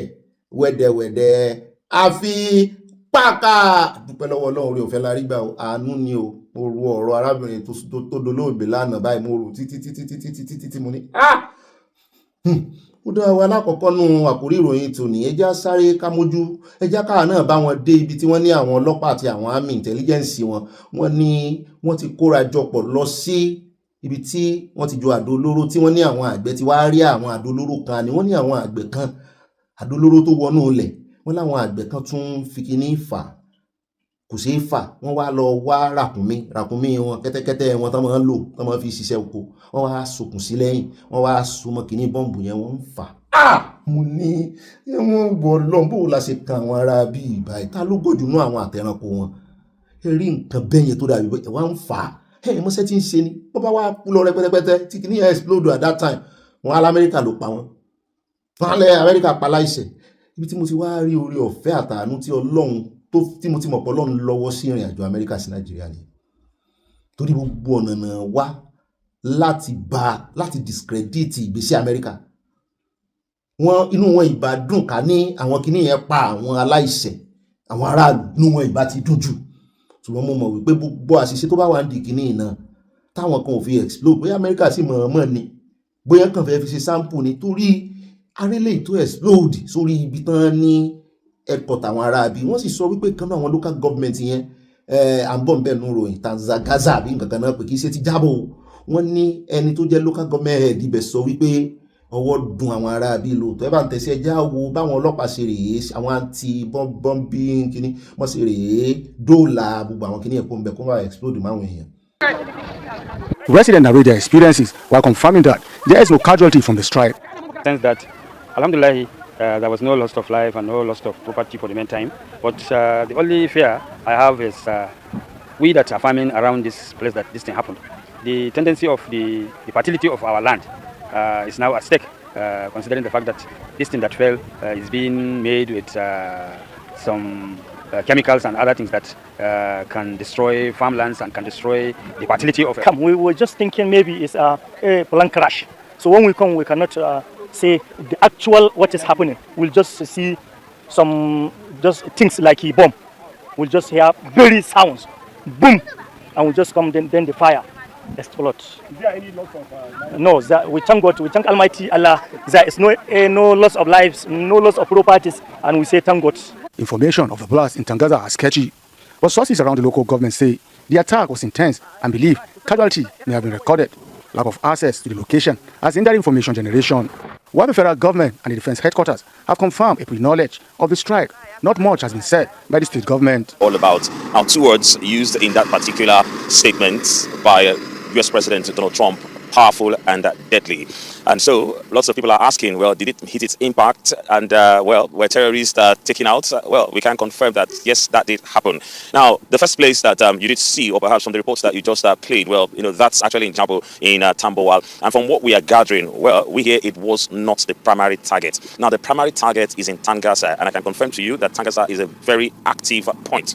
Now, in terms of, it is a very active point in terms of ongoing theater operations. But also, when you also take a look at some of the reasons, well, taking a look at intelligence, well, we hear that they actually looked at these targets and then they considered some things. Well, taking a look at this for Tangasa, they say it is an assembly and a staging point. Now, that's also on the road to Niger. So we're talking about the Nigeria-Niger border. And so you want to say that they did target elements coming in from the Sahel. They did target elements staging and assembling at Tangasa from the Sahel. And this is not the first time that we are hearing that people migrate through the borders and then come into Nigeria, stage offenses, and then perhaps run back, or perhaps go to some places and hide and then plan another strike. And so that's exactly what this is all about. Unfortunately, well, the information coming out from Tangasa has actually been few, and the reason is because it's an active site, it's an operational site. Well, who says a strike can still not happen there, because they are still putting things together. But thus far, we hear that there are heavy casualties on the side of the civilians. Well, late yesterday, the Sokoto State government did put out a statement that there are no civilian casualties in terms of the operations in Tangasa. And yes, just behind us is Ajabo in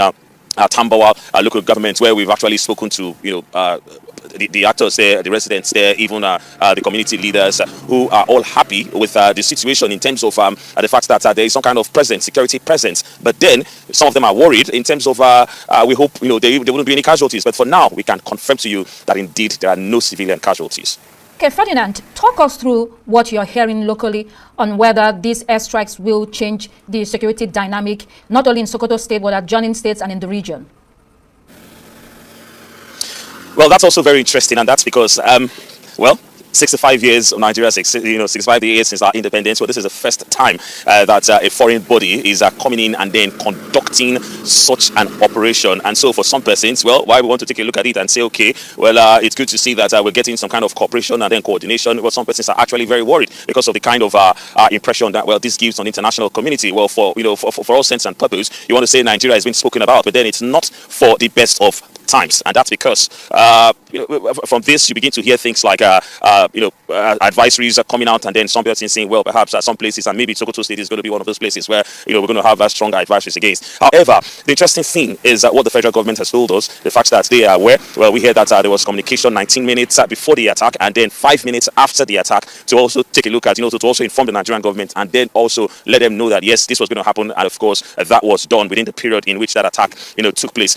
So it's a good thing that there's some kind of foreign assistance in terms of intelligence. Well, we thought, let's not forget, rewind, and then at a point in time, well, in November, after the US did categorize Nigeria as a place of concern, well, we did see the Department of War bring out some scenarios. Well, some of those scenarios include providing intelligence for the Nigerian security operatives to come out and then do the groundwork themselves, and then some of them includes, the next one also include what we've seen right now, conducting precision strikes from some particular places. Well, for some of us who are, who have some security, who have a good understanding of security, well, we were worried and we were thinking, okay, where will the strikes come from? But right now we've learned that yes, it did take place from one of the American installations within the Gulf of Guinea, and it was actually carried out by an MD Reaper, which is a drone. And then for that, well, you want to say that, depending on the kind of weapons, it could be a Hellfire, or perhaps it could be a laser precision, missile. And I think from what we're getting, well, it's more of a Hellfire, and that's because of what they've told us, what we've seen in terms of the remnants. But then they're still putting all that together. Well, that has to be done by the forensic people to let us know exactly what was used, and of course give us some kind of information for our own security purpose. ó rẹ káàbọ̀ padà ẹja wá dé ọ̀dọ̀ àwọn àjọ kìrìsìtẹ́nì kan níbi tán ti ń rawọ́ ẹ̀bẹ̀ sáàrin olódòdẹ wípé ààrẹ olódòdẹ jọ ẹ ṣàánú àwọn IDP camp táwọn wáyé àwọn ti tó gẹ́ ọmọ Léfì, àwọn fẹ́ padà sí orísun àwọn ilẹ̀ bàbá àwọn ọmọ onílẹ̀ làwọn ancestral land àwọn fẹ́ padà, àwọn fẹ́ resettle síbẹ̀, wọ́n lé àwọn, wọ́n pa àwọn, ẹjọ́ opportunity rate Amẹ́ríkà ti dé, ẹ bá ń tẹ̀sílẹ̀ agbára ẹ̀jẹ̀ àwò mo sì sọ̀rọ̀. 6,946 families were dispersed. 99 churches were destroyed. and 292 people in September 2013. Issue federal directives to ensure equitable resettlement, land restitution, and livelihood support for Christian survivors with explicit security guarantees and a timetable for phased safe returns. Ó rẹ̀ káàbọ̀ padà ẹja wá sáré dé Ghana ìbá dá káàrẹ Tinubu gbọ́ igbe àtẹ̀bẹ̀ wọn o kán rìṣẹ́tù àwọn ará bí ìsí ilẹ̀ wọn o àwọn náà nílẹ̀ wọn o ara iṣẹ́ burúkú àwọn jihadism náà rè ṣùgbọ́n ó dùn wọn ó sì ti ń dùn wọn bọ̀ ẹja wá dé Ghana lọ́dọ̀ ẹni tó pera rẹ̀ prophet Boabi Noah ló pera rẹ̀ tó lóun kan ọkọ̀ ìkẹyìn ó lọ́lọ́run ti yẹ̀ ẹ́ ó ní òun sì ń bọ́ lọ́run sọ̀rọ̀ lọ́wọ́ wá sọ nǹkan kan tó múnú bí àwọn èèyàn mú ló yẹ kán ti gbé e àyà ti ń sọ fún mi pé òun rí fọ́nrán kan bó máa confirm ẹ̀ pé wọ́n náà ti arrest ẹ̀ wọ́n ló wá sọ fún àwọn followers ẹ̀ wípé ẹ̀rì mọ́ pátì ẹ̀rì mọ́ jayé ẹ̀dá pátì ilẹ̀ sóun lọ́rùn lẹ́yìn ìgbà tó ti gbowó lọ́wọ́ wọn owó ọkọ̀ tó ti fi ìrètí wọn sí wípé ẹ̀ ń lọ bá ọlọ́run rẹ̀ self-styled Ghanaian prophet Noah, who predicted a global catastrophe that failed to occur, has urged his followers to relax and enjoy themselves. Ẹ lọ mú nǹkan ẹ relax. Ó ní Ọlọ́run ti postpone the doomsday. Noah ló sọ bẹ́ẹ̀ o mo lẹ́yìn tó yẹ kán da ìgbàjọ́ ìgbàmúbò kó nǹkan kó rí stars kó rí doomsday fún ara rẹ̀. Ṣébi tí àwọn èèyàn gọ́ọ̀dì náà wà lélẹ̀ ó ní káwọn fọ́lọ́wà àwọn èèyàn gbádùn kán lè máa mu ọtí kán lè máa yọ̀ nínú Olúwa ẹjá kó bẹ́ẹ̀ ẹjá wá dé Kwara níbi tá a ti ń gbọ́ wọn ní ẹ wá wo kan nú àwọn ọmọ bandits tọwọ́ tẹ̀ tó ran ojú látàrí bí ẹ̀rù ṣe bà tó mu ní sẹ́rù mọ́ bàn ni nígbà tọwọ́ ti bà tí wọ́n ń so AK-47 lórí agbágbé àwọn méjì náà mú ẹ wá wò kan nú ọmọ kékeré ẹ̀wù bó ṣe ń ranjú ẹ ti mọ̀ pẹ̀lú wà lára rẹ̀ ẹ ti mọ̀ wípé wọn tó nǹkan kan tó ń pera wọn abọ́dé ló jẹ́ kí wọ́n máa rí àwọn ọmọ iléeṣẹ́ ológun Nàìjíríà. Assalamu alaikum yan uwa musulmi. Wai naji ana ta zanga-zanga shin zanga-zanga menene aka yi a ga misali shin yan makarantar da an ka dauka muku su ne kuka ma zanga-zanga sai kun san inda suke sai ku ku amsu su ko. When after he was arrested yesterday in Kwara, the famous TikToker bandit, when he was looking subdued and scared, he never knew people knew him, put an AK-49 in his hands, and the devil in him unrivals. May he now pay for his crimes against humanity, and may those behind his activities be exposed. And maybe this is dilated eyes may be shot eternally. Wípé yóò pa ojú rẹ̀ dé nínú ikú, yóò bọ̀jọ́ ọlọ́jọ́ lọ. Ẹ wá wo sí ìrànjú, mo wo picture rẹ̀ títí lánàá. Mo ní sọ ẹ̀rù lè mọ bọ̀ báyà ti rí kó ti kú sára gan. Náà mọ ìyàn tán kó bọ́n lé lọ́wọ́. Kán wá jọ ò kán mọ̀ jẹ́ ò escape. Tẹ́lẹ̀ ìbá escape yóò pa àwọn èèyàn gan sí o. Kán tún wá gbọ́rọ̀ lẹ́nu ẹ̀ bọ́ àwọn agbódegbà pátápátá kán make sure wípé wọ́n mú wọn. Ṣùgbọ́n wọ́n níjọba náà ti bèbè sẹ́gbọ́ àwọn tí ń ṣe TikTok wọ́n náà ń close down account mú níyẹn kọ́ ló yẹ kẹ́ ẹ ṣe. Ẹ mú wọn ní bẹ́ẹ̀ bá rí wọn mú tẹ́ fi wọ́n jófin. Ẹ rí i pé wọn ní lórí agbágbé mọ́ fúnra wọn náà mọ̀ close yẹ. Ó wá ya yẹ̀yẹ́ wọ́n wá ń fi Nàìjíríà pa wọ́n bó sójú agbágbé. Àwọn kìíní náà wá dé lọ́jọ́ sí eléyìí tẹ́ wá rí mú nǹkan ẹ bẹ́ẹ̀ fún alẹ́ excuse pé Starlink náà ń lò nẹ́tíwọ̀kì sátáláìtì kan tí ò sí Nàìjíríà náà ń lò wọ́n sì wá mú ilé ìbáyìí wọ́n sì wá mú ẹ bá mọ̀ wípé àwọn èèyàn wa gan àwọn tẹ́ fi sọ ilé gan agbódegbà nìyẹn.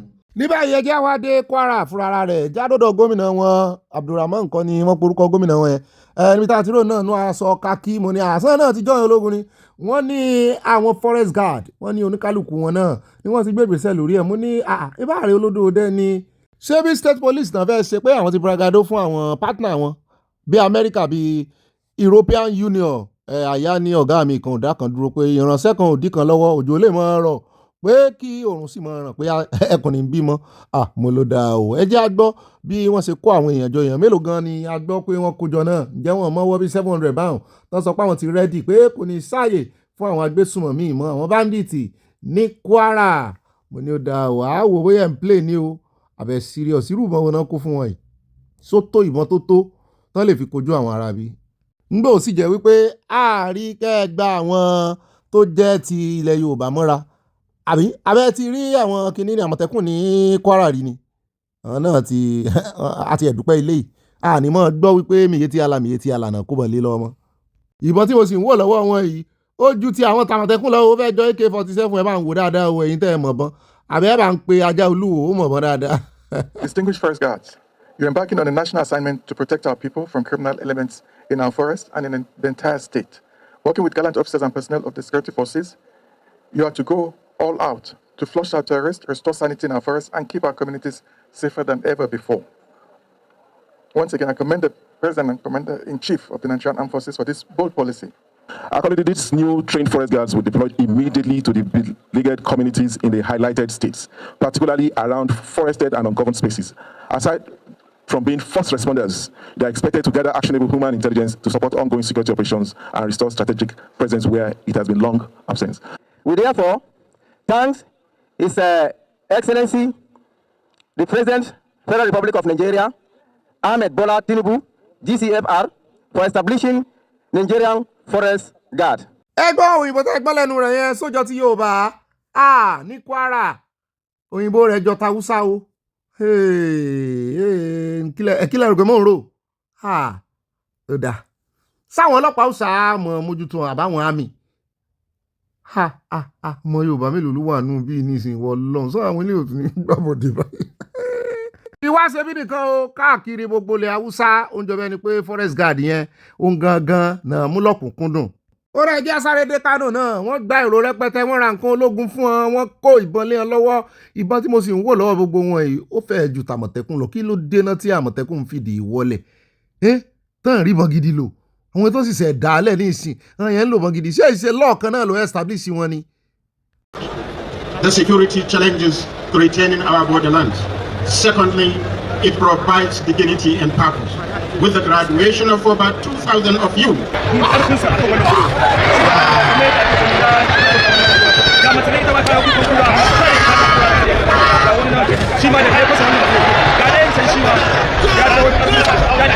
àyà ló fẹ́ jọ comedy skit lójú òun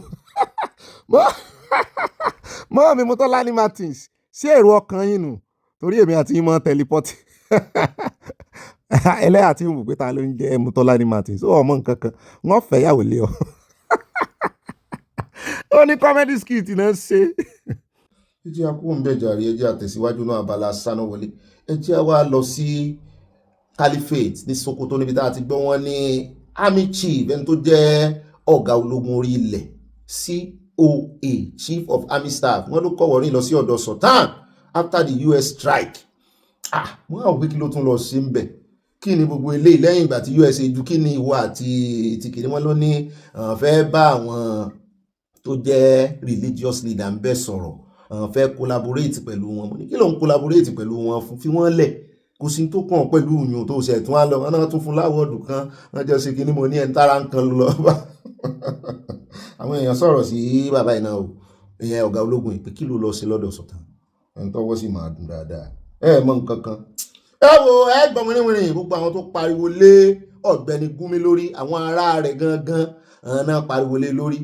àwa ní ìrìjú àìlọ́nu Abala Sanawole ní pápá àpẹjẹ àtẹ̀síwájú ànípẹ́nu ìròyìn tòní ẹ má gbàgbé o nú Abala ń bá ráàyè ìròyìn tó ṣẹ́kù lórí ọ̀rọ̀ bàbá Bọ́lá Ìgè lánàá tí bàbá já lò bàbá tó lòun lè kúkú bí ojú ẹja tán já wá sí. politics lè o ẹni tó bá máa jẹun gbẹngbẹng yóò tilẹ̀kùn gbẹngbẹng o ìwọ tó bá máa bá Sàtánì jẹun síbi rẹ̀ ogun ní ọ̀rọ̀ politics ní Nàìjíríà ojú bá ṣe ń wò lọ. ó dá àyà ọ̀rọ̀ kan nínú abala comment section wá gbé àwọn olólùfẹ́ wa débẹ̀ àròjọ mùsùlùkùn pápápá ni ó ṣe o. mo máa tún kí káàbọ̀ sínú abala yẹn olólùfẹ́ abala comment section ní pápápá láṣẹ o inú mi sì dùn ayọ̀ mi kún pé àwọn èèyàn wa ti bẹ̀rẹ̀ sí ní kọ 5 lines in fact ẹ mú rọrùn fún mi gan-an ni. at Kosiranu one wọ́n ní my advice for PBAT is to stay in Lagos for now. Abuja is no going area for now until after Trump and our army finish their bombardment of terrorists. Tinubu can rule Nigeria from Lagos. Peace. ẹ tún fẹ́ kàn pariwo ó sì tí ó ṣe Tinubu ẹ̀yà dọ́dọ̀ ọmọ mi Mabel Akínbọ̀bọ̀lá wọ́n ní to God be the glory over your life Bobby Anaya ẹ rántí ọ̀rọ̀ bàbá tó sọ wípé nǹkan tó ń ṣẹlẹ̀ Nàìjíríà kọjá agbára Tinubu USA will deal with them all we will glorify God amen. at Adérónkẹ́ Àyànṣọlá wọ́n ní Ọ̀gbẹ́ni Bobby ìdí tí mo ṣe lò ẹ́ rí i pé ó 5 lines ni Ọ̀gbẹ́ni Bobby àti from Texas máa wọ line kan à ń sọ́ra wa gan ni lójúlẹ́sẹ̀ wọ́n ní ibà pàkà ibà kéde ìròyìn ayọ̀ mú kí yín àti àyà pẹ̀lú èmi náà o àwọn olólùfẹ́ yín pé àkú ọdún ayọ̀ àtàlàáfíà láàfin wọ ọdún tuntun àmì tí ń bọ̀ wáyọ̀ ní Oòduà nation no going back wọ́n tẹ love sí arẹpẹtẹ mo rí wine from Texas mọ́mí ẹjẹ́ ó mọ wọ 5 lines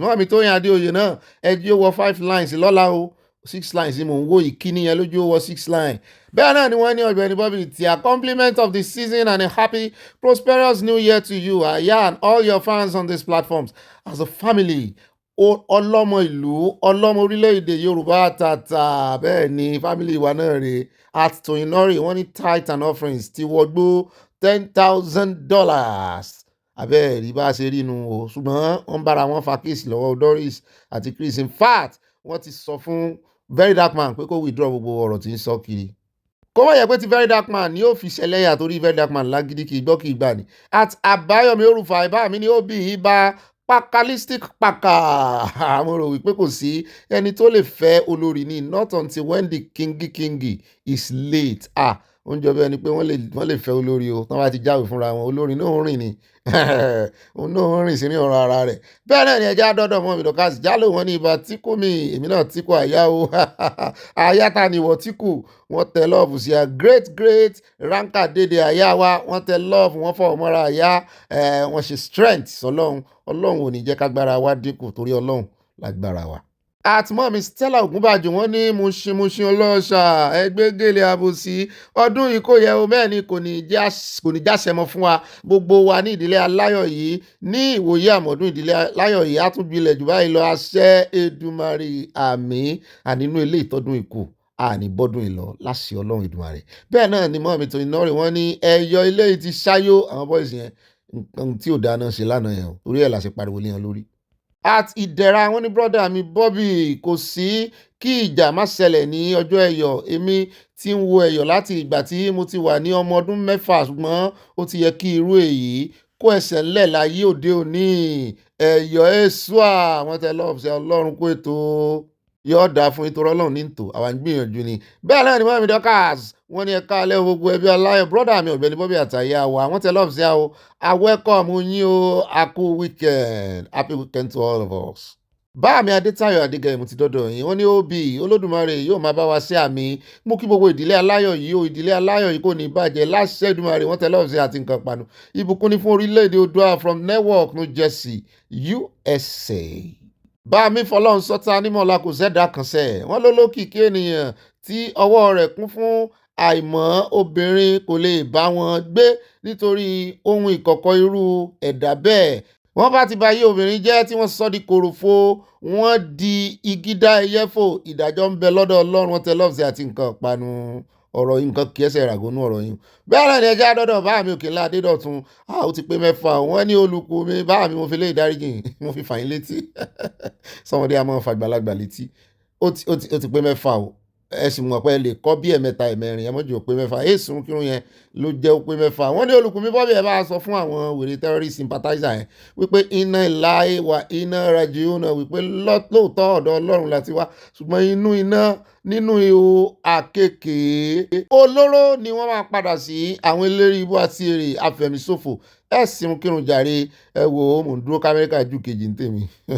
at Àbáyọ̀mí Orúfà bá mi ní sẹ́ rí Ọ̀gbẹ́ni Buhala yẹn ẹni tó bá ti ń sọ̀rọ̀ jù kò sí kó má sọ ìsọkúsọ wọ́n dẹ̀ tún máa ń jẹ́ alásọ̀gbàgbé sẹ́ rí gbogbo téèyàn bá ń ṣe láyé ìbá mi tí jù bá ti wọ̀ jù kéèyàn mu omi tó mu omi jù kéèyàn wòran kó wòran jù wọ́n jà báàgì ẹ̀ lóṣòdì.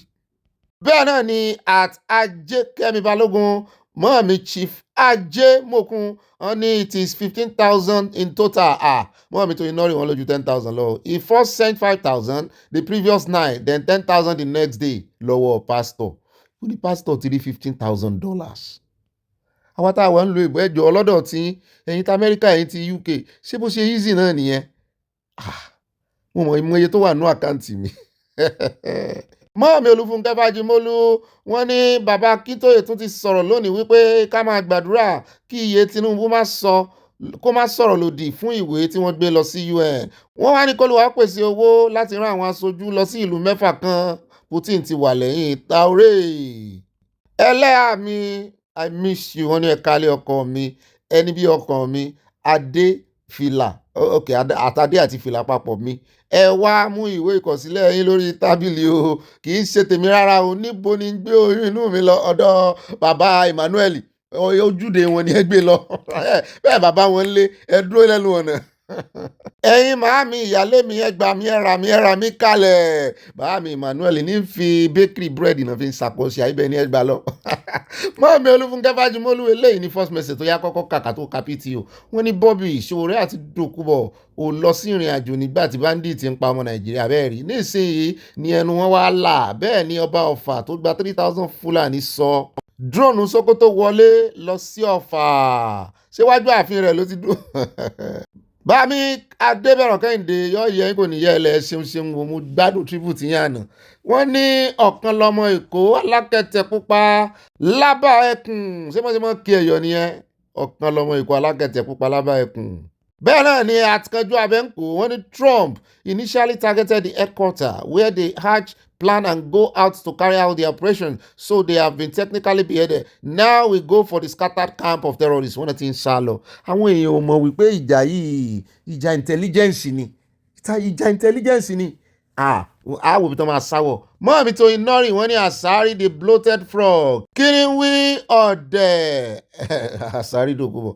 Sẹ́ẹ̀rì mọ́ọ̀mí àwọn kan wà ojú ọ̀rọ̀ lárí tó jẹ́ pé tó bá débi ọ̀la bó ṣe máa ń sọ̀rọ̀ ẹ̀ ti mọ̀ wọ́n. Ẹ̀gọ́ máa ń pọ̀ sí fún wọn. Mọ́ọ̀mí Bùnmi Crystal wọ́n tẹ love ṣe àmújẹ́rì ìfẹ́ iná ni. Mọ́ọ̀mí Mary Ajayi wọ́n ní àṣẹ Èdùmàrè.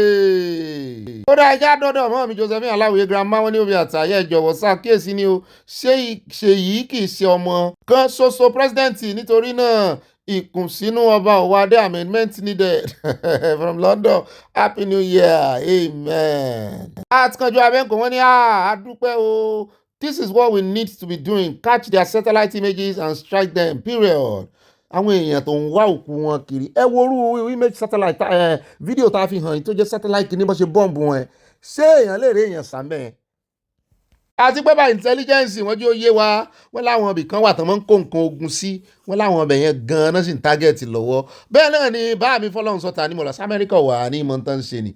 Ẹ ní sùúrù yóò tó yé yín. Gbogbo ẹ̀yin tẹ́ ẹ sọ wípé wọ́n pa àyàn wọ́n pa kíní. Mo ń wo Ọ̀gbẹ́ni Àsàrí lánàá báyìí ẹlẹ́nu rírùn. Bẹ́ẹ̀ náà ni bá mi Tanímọ̀lá jàre mo ti dọ́dọ̀ yẹn mọ́bìnú ó ká mi lára ni.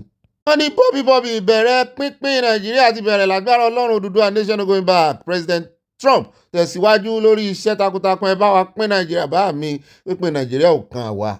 Àníkànsá ti jẹ́ káwa lọ kò túmọ̀ sí pínpín ẹ fẹ́ mi lẹ́tọ̀ọ́ mi bó bá wù yẹn mọ̀ pín.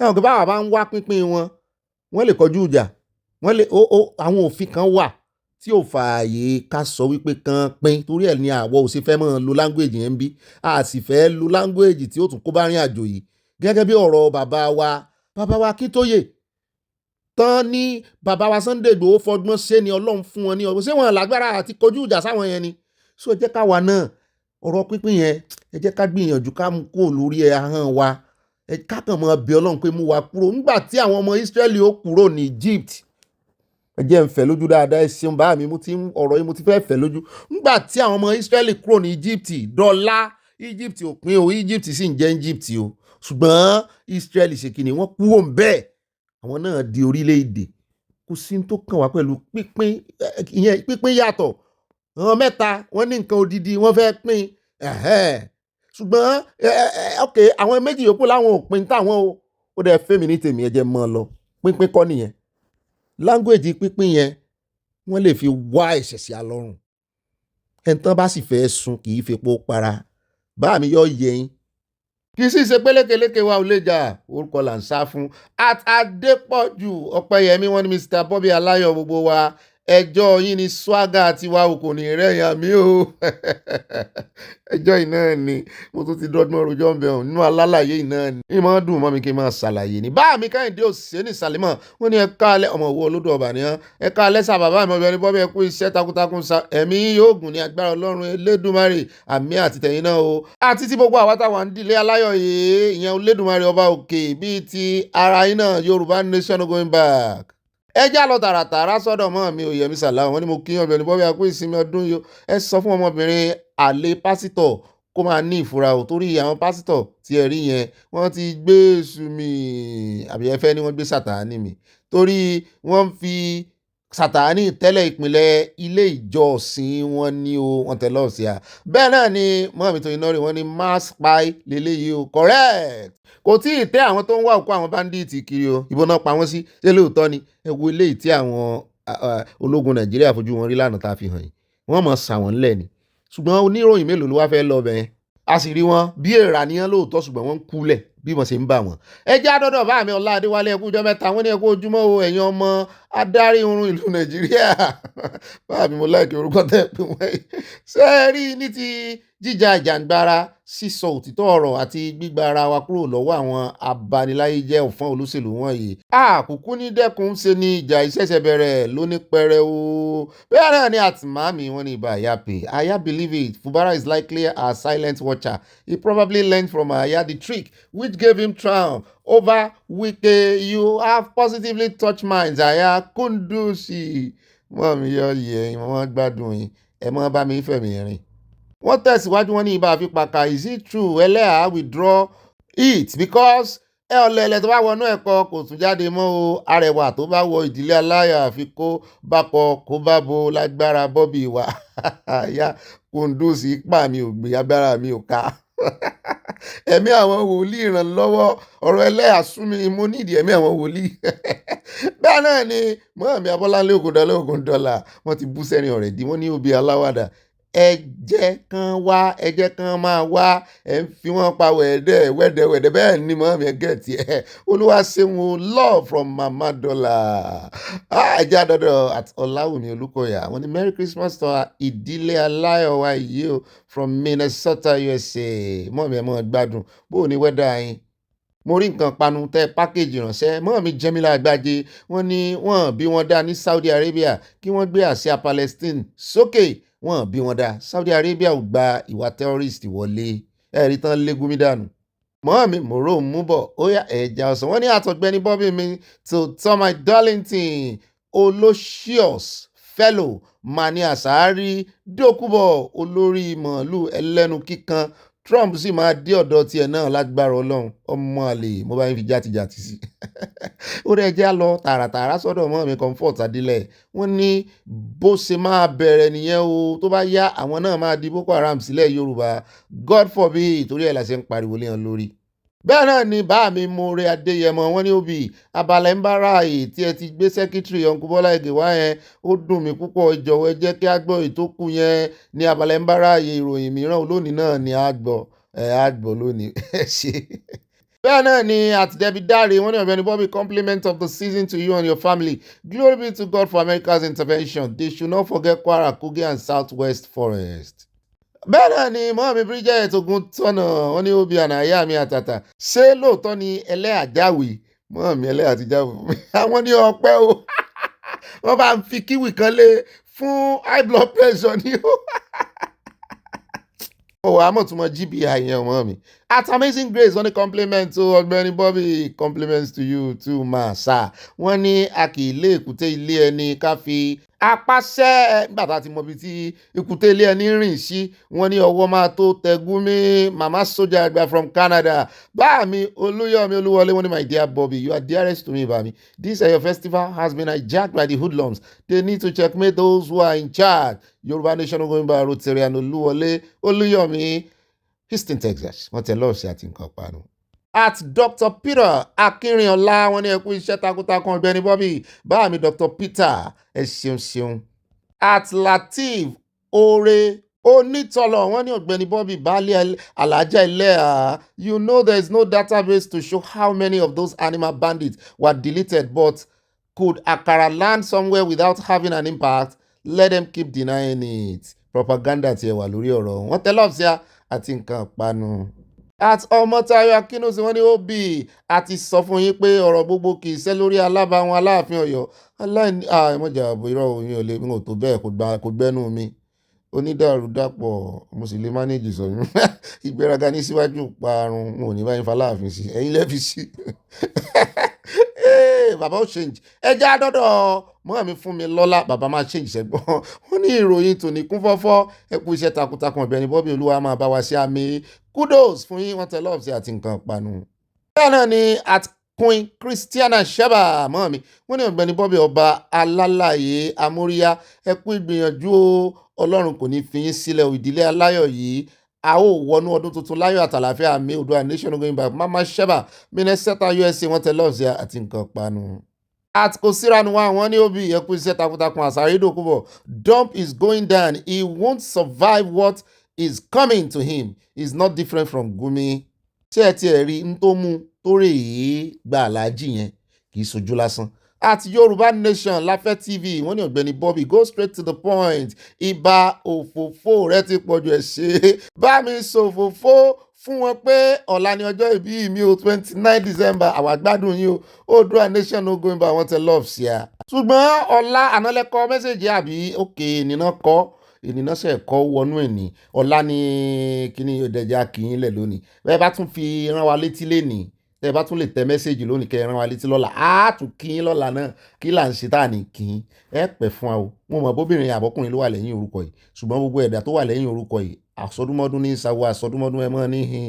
báà mi mo ti gbàgbé ọ̀fọ̀ àdúrà mò ń gbà fún yín ẹ pẹ́ láyé bí pẹ́pẹ́ ti pẹ́ àtẹ̀pẹ́lẹ́tẹ̀ tẹ̀nà ẹ ní ikú torí ilẹ̀ ikú ilẹ̀ ìṣáwó ẹ ń ṣe mí bí kí n mọ̀ pọ̀fọ̀ ṣùgbọ́n ẹ bá ń sàmì sí bàbá o bàbá o bàbá o Olúwa dá bàbá sí fún wa lọ́wọ́ ó dá yín sí fún wa àbá yín ṣẹ̀mí happy birthday àtìmọ́ mi mo dúpẹ́ Táíwò àwa ráàyè o èmi náà ráàyè fún yín wọ́n ní Bobby mi ọ̀wọ́n much love to you wọ́n ní ẹyẹ gúnugún ìkúléwé o ní ìkúléwé láṣẹ̀dùmọ̀rẹ́ àmì ó ẹ bá ń sàmì kó ẹ kó o mo jọjọ sí orin tí o kọ fún mi yẹn gbogbo ìbéèrè tí o béèrè lọ́wọ́ Ọlọ́run Olúwa mú wọlé àṣẹ wà àwọn tẹlọ́ọ̀sì àti nǹkan panu bábí àmọ́ bá ń gbàdúrà fún yàn kì í mọ̀ sí ìdádúró nínú àdúrà náà ní mọ̀ wọlé àṣẹ tààràtààrà ni o báwọn mi mú gbé tó àdúrà mi o gbogbo èso tó wá tara yín jáde tó fi dórí ọmọ wọn ní rẹ̀ dànù.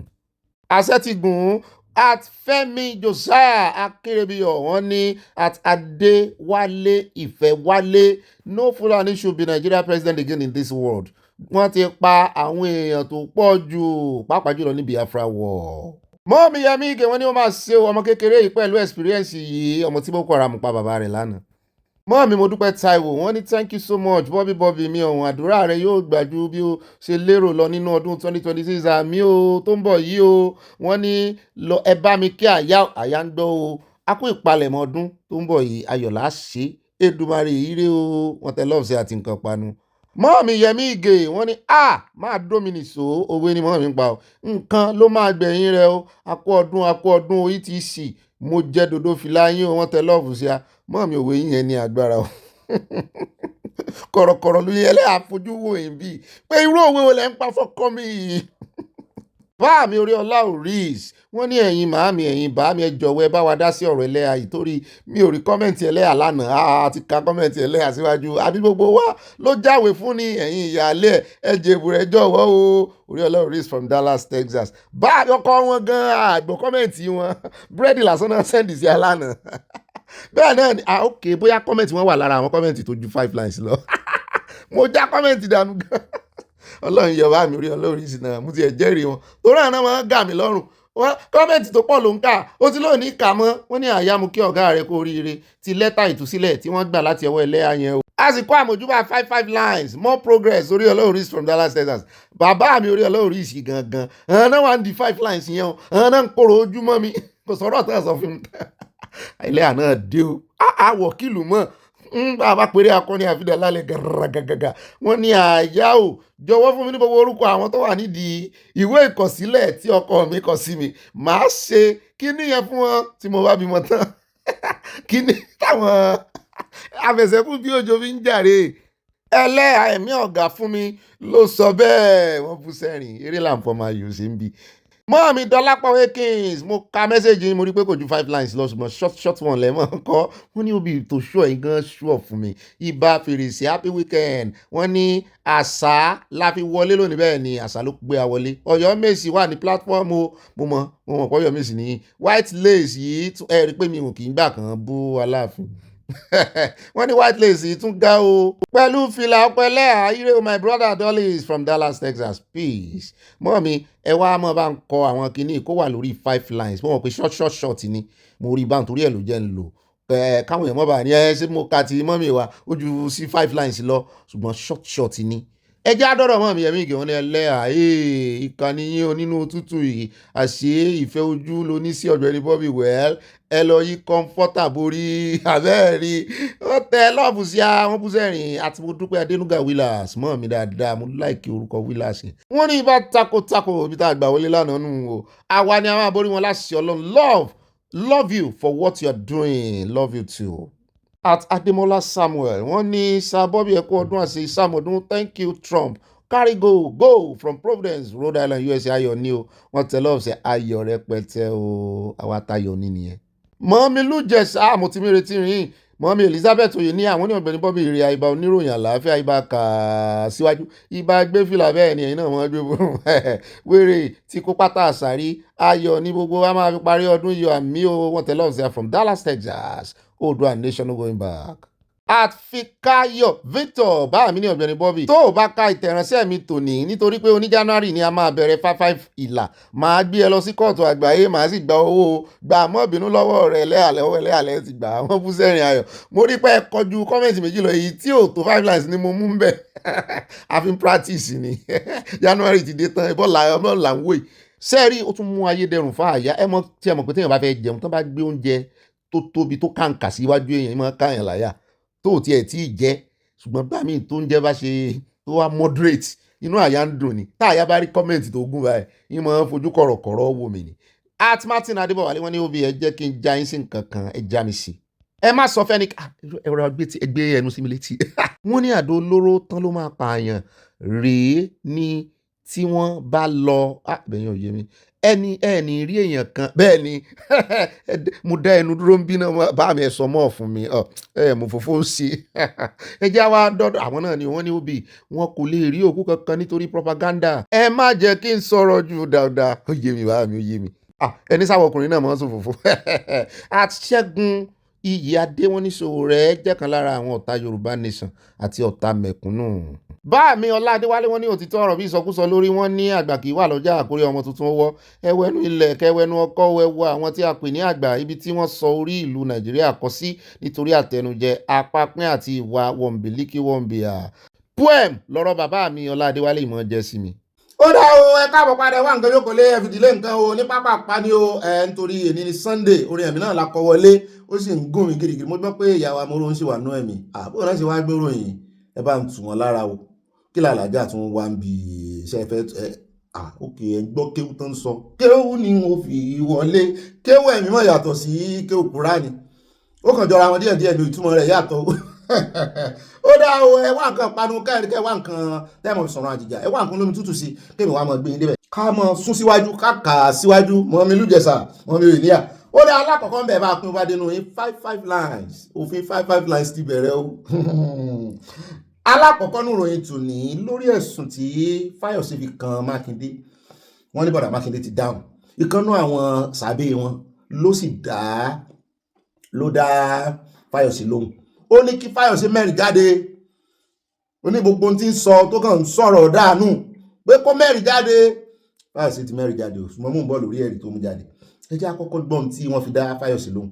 wọ́n ní the chief press secretary to Ọ̀yọ́ state governor Ṣèyí Mákindé Sulaiman Ọlárẹ̀wájú wọ́n lòun ló tẹnu àbùkù bá ọ̀rọ̀ tí former Èkìtì governor Ayọ̀délé Fáyọ̀sé tó sọ lórí àgbàgbé níbi tó ti ń claim wípé ìjọba lódòdó fún Ṣèyí Mákindé ní 50 billion naira láti sọpọ́ọ̀tì láti fi ṣe owó ìrànlọ́wọ́ fún ti rògbòdìyàn àdó olóró ìjàmbá àdó olóró tó ṣẹlẹ̀ ní 2024 nìbàdàn.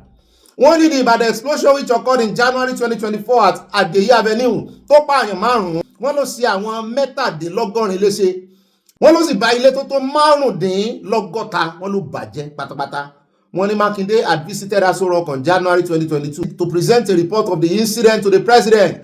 Ọlárẹ̀wájú in a phone interview pẹ̀lú iléeṣẹ́ ìròyìn kan ló sọ lánàá òde yìí wípé òun challenge Fáyọ̀sé kó mú evidence jáde àfi bá a ṣe jí láàárọ̀ yìí evidence Fáyọ̀sé Ministry of Finance làbá wọn stamp wà lórí rẹ̀ o. Only he who makes an allegation must provide evidence. Let him produce proof for what he claims. It is important to note that Fáyọ̀sé lacks credibility. Ó ní ẹ má ka ọ̀rọ̀ rẹ̀ sí even his family has publicly denounced him. Ó ní wọ́n ti kọ̀tì ó ní ó ti di ẹni àkọ̀tì.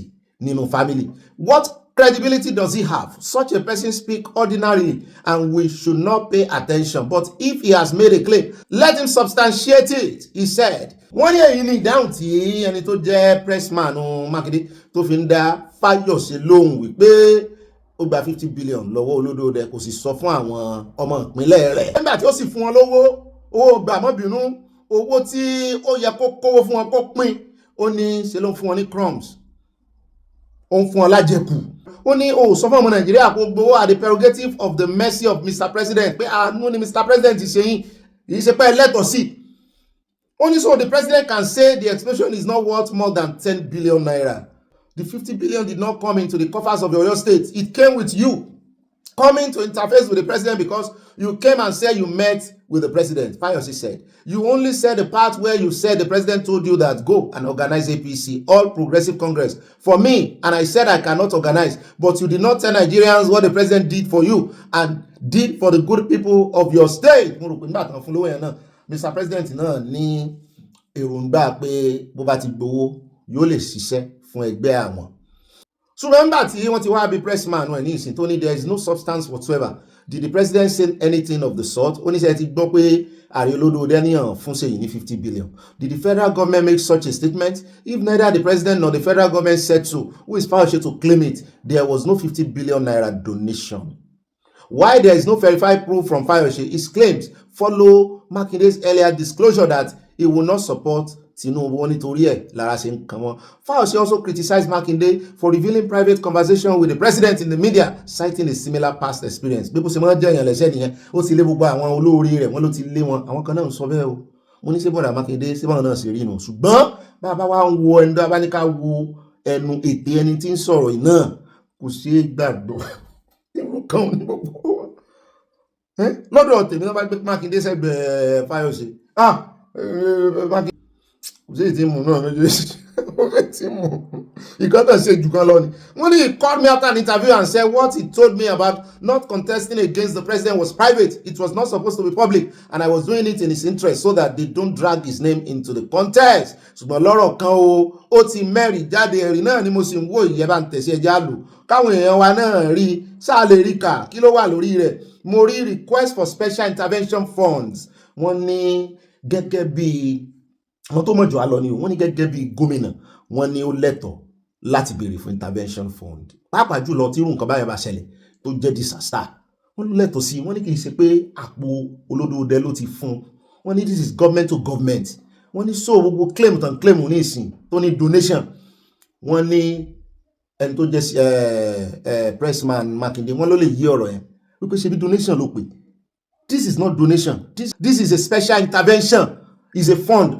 Olùgà wọ́n lè yí mọ́ra wọn lọ́wọ́. Mo rí Federal Ministry of Finance, Office of the Accountant General, mo rí stamp lórí ẹ̀, mo sì rí 20 August 2024 pé wọ́n release owó, mo sì rí 50 billion amount requested pé wọ́n ti ẹ̀ ní Ọ̀yọ́ State ló request fún request for intervention funding support for the reconstruction of old Bodija and environs after Bodija explosion. Ẹjẹ́ àtúnkà ọ̀rọ̀ tí ń lójú túbọ̀ lọ́dọ̀ tèmi o.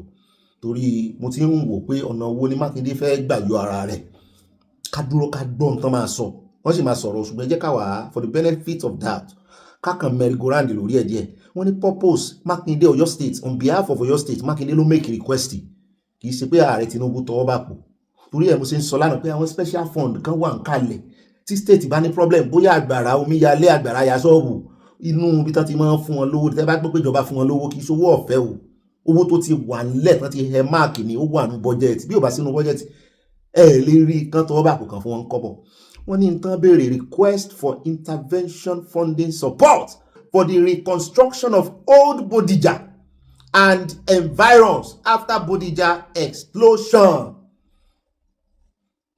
Mákindé ó lè jàre rẹ̀ àyálò náà rí ó fẹ́ gbẹ́ lọ ká ló kọ síbẹ̀ pé request fún àwọn tí ilé wọn wó àtàwọn tí ọ̀rọ̀ ìdé bá àwọn victims mi ò tí rí victim ń bí torí gbogbo ohun tó kó pọ̀ yìí ó lè ní nínú 50 billion o òun yọ 10 billion òun fi settle àwọn tí ọ̀rọ̀ kan ilé tán tún kọ́ òun yọ another 5 billion òun fi settle wọn 35 billion yòókù òun fi ṣe gbogbo títì ẹni mọ́ mẹ́kì kẹsùn agbárí náà máa ń lò fúnra wọn nù ẹjẹ́ àdúró de tí Mákindé ó sọ ṣùgbọ́n tèmi rí lórí ara ẹ̀rí tí Fáyọ̀sé fi síta ó ní I wish to humbly draw the kind attention of the honourable minister to the various requests for special intervention fund by some state governments totaling 915 billion túmọ̀ ẹ̀ náà ni wípé kì í ṣe Mákindé nìkan kì í sọ̀rọ̀ state kan náà fún 915 billion naira as detailed on the schedule attached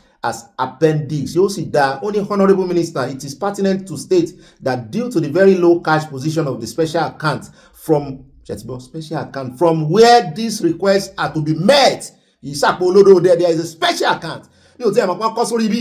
Their requests could not be met in spite of their age. Some were received as far back as 1/4 of the year. The honourable minister may wish to further note from the schedule that the sum of 450.7 billion naira was disbursed, leaving an outstanding balance. Wọn ò fáwọn kan o kó má jẹ́ pé Ọ̀yọ́ state wà nínú àwọn tán fún o request ni mi rí yìí o láti request rèé lè gan sẹ́rí ó tiẹ̀ bá ti bá ń fi sí ojú agbábẹ́ request rèé tí Fáyọ̀sé bá fẹ́ mú ẹ̀rí jáde kó mú ẹ̀rí ibi tó ti receipt of the money tàbí ibi tí wọ́n ti send owó yẹn sí. This is just one of the documents out of many documents. Eléyìí ò kì í ṣe àríkílà àwọn gan kà. This is request, is not payment invoice tàbí receipt.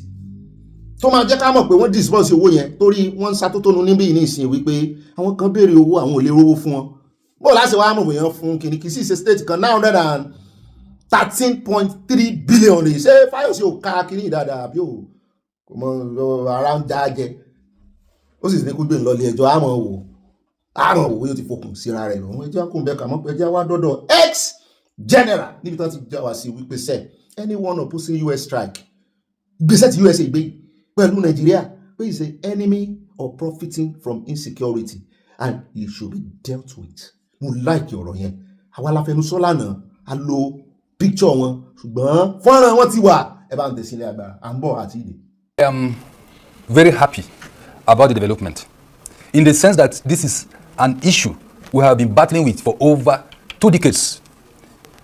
And we now have a cooperation, we have an agreement of a country bold enough to come out and say, look, let us tackle this issue once and for all. Why am I happy?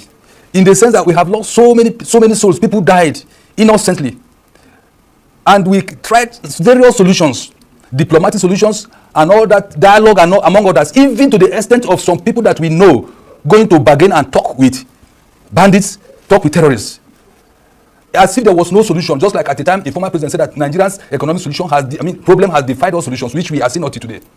I am happy because as a military man and somebody who fought in that area, but in the Northeast particularly, over 20 years ago, and I saw with my 2 eyes the casualty and the rate, and then the devastation that has happened over time. I'm doing a work now, and I see when I came to the portion of the casualties that have been recorded. Now I look at it because one security that affects all is a human security. It affects economic security, cyber security, and all that. With a human being, we're talking about human beings.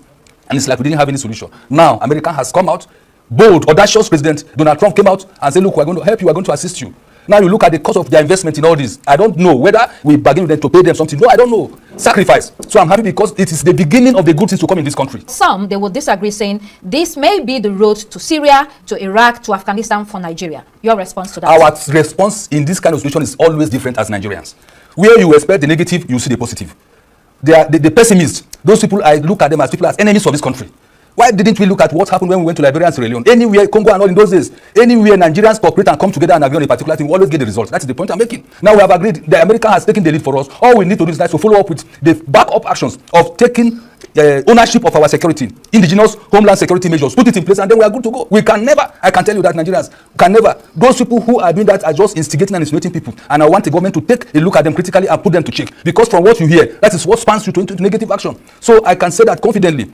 This is just the precursor. This is the beginning, the first step. Now we are confident, and these bad people, I can tell you that they don't want to be followed. The staging area, the assembly area, that is precision, because there was intelligence shared, and I believe that because I'm privy to it, to a large, to some extent, and intelligence was shared, and you have got that location, and people are saying, where did we? No. The fact that the location was gotten from far away Gulf of Guinea. Look at the capacity. Look at the weapon used. Do we have that capacity? So I can say that this is a beginning of the things to come, and then it will be tackled because they will now hand over to us. They may not come foot on the ground, but we now have to do the foot on the ground. We have to put the necessary resources, and that is why all the state governors, local governments should now come in support of this effort. And sorry, just a follow-up. You say they'll hand over to us when they leave. So when they leave and they hand over to Nigerians, don't you think that the usual Nigeria business as usual of failure would then continue? That is where the federal government, state governments come in now. What's the problem? Corruption or whatever they say. We now have to tackle it, both of them alongside each other. Handing over in the sense, I don't even know when they will hand over. If you ask me, as long as this problem still then remain, because we have hardened people, stubborn, in quotes, some leaders who just open their mouth and talk anyhow to instigate people. So any time that we work together and come to a meeting point, you will know it. It will be clear that the situation is now, okay for them to withdraw or to step aside. Let me rather say stepping aside, because I don't believe that America will now go completely with the way they have moved. Okay. Àgbàgbé ex-general ọ̀gá ológun lẹ́nu tó ń sọ̀rọ̀ yìí, àwọn náà ni wọ́n wà privy sí information àti intelligence. Wọ́n ní intelligence tó ń share pẹ̀lú Amẹ́ríkà. L'Amẹ́ríkà ju ibẹ̀ gangan location yẹn náà wò lórí satellite wọn náà ju àdólóró sí, ó dẹ̀ wà precise. Ó wá kù sọ̀wọ́ ẹni tó fún wọn ní intelligence pé ibẹ̀ gangan ni àwọn wèrè yìí sodo sí o. So Amẹ́ríkà kọ́ ló ní problem. Ẹ̀rókù wọn kò sí nǹkan tó ka Amẹ́ríkà. Ẹ wá tún wo ibi tí bàbá yìí sọ wípé wọ́n ti yin kìíní wá látòrí Gulf of kìíní kan orí omi. Wọ́n lọ aeroplane o, wọ́n lọ helicopter o, ship náà lò. Kẹ́ ẹ bá mọ̀ pé wà precise. Bàbá yìí náà tún wá ń sọ ó ní gbogbo àwọn tí ń sọ̀sọ́kúsọ káàkiri gbogbo alamọ̀ pé gómìnà wà ń bẹ̀. Ó lọ́ọ̀yà kan gbé wọn. Ó dáa láti bàtà Amẹ́ríkà ti wá join ní ìsìn. Kí ni iṣẹ́ tí federal government ti ṣe lórí gbogbo àwọn onísọkúsọ kiri? Àbóhùn kọ́lá tún gbọ́ tán ni wọ́n fẹ́ múlò nú ọ̀rọ̀ Gumi pé ó ní kán pé àwọn chicken kan Turkey, orílẹ̀-èdè Turkey. Ẹ jẹ́ wá gbọ́ ìbéèrè tán bí wípé kí ló ní sọ sí gbogbo kùrùkẹrẹ irú àwọn Gumi yẹn àtàwọn irú wọn míì nínú ọ̀rọ̀ yìí.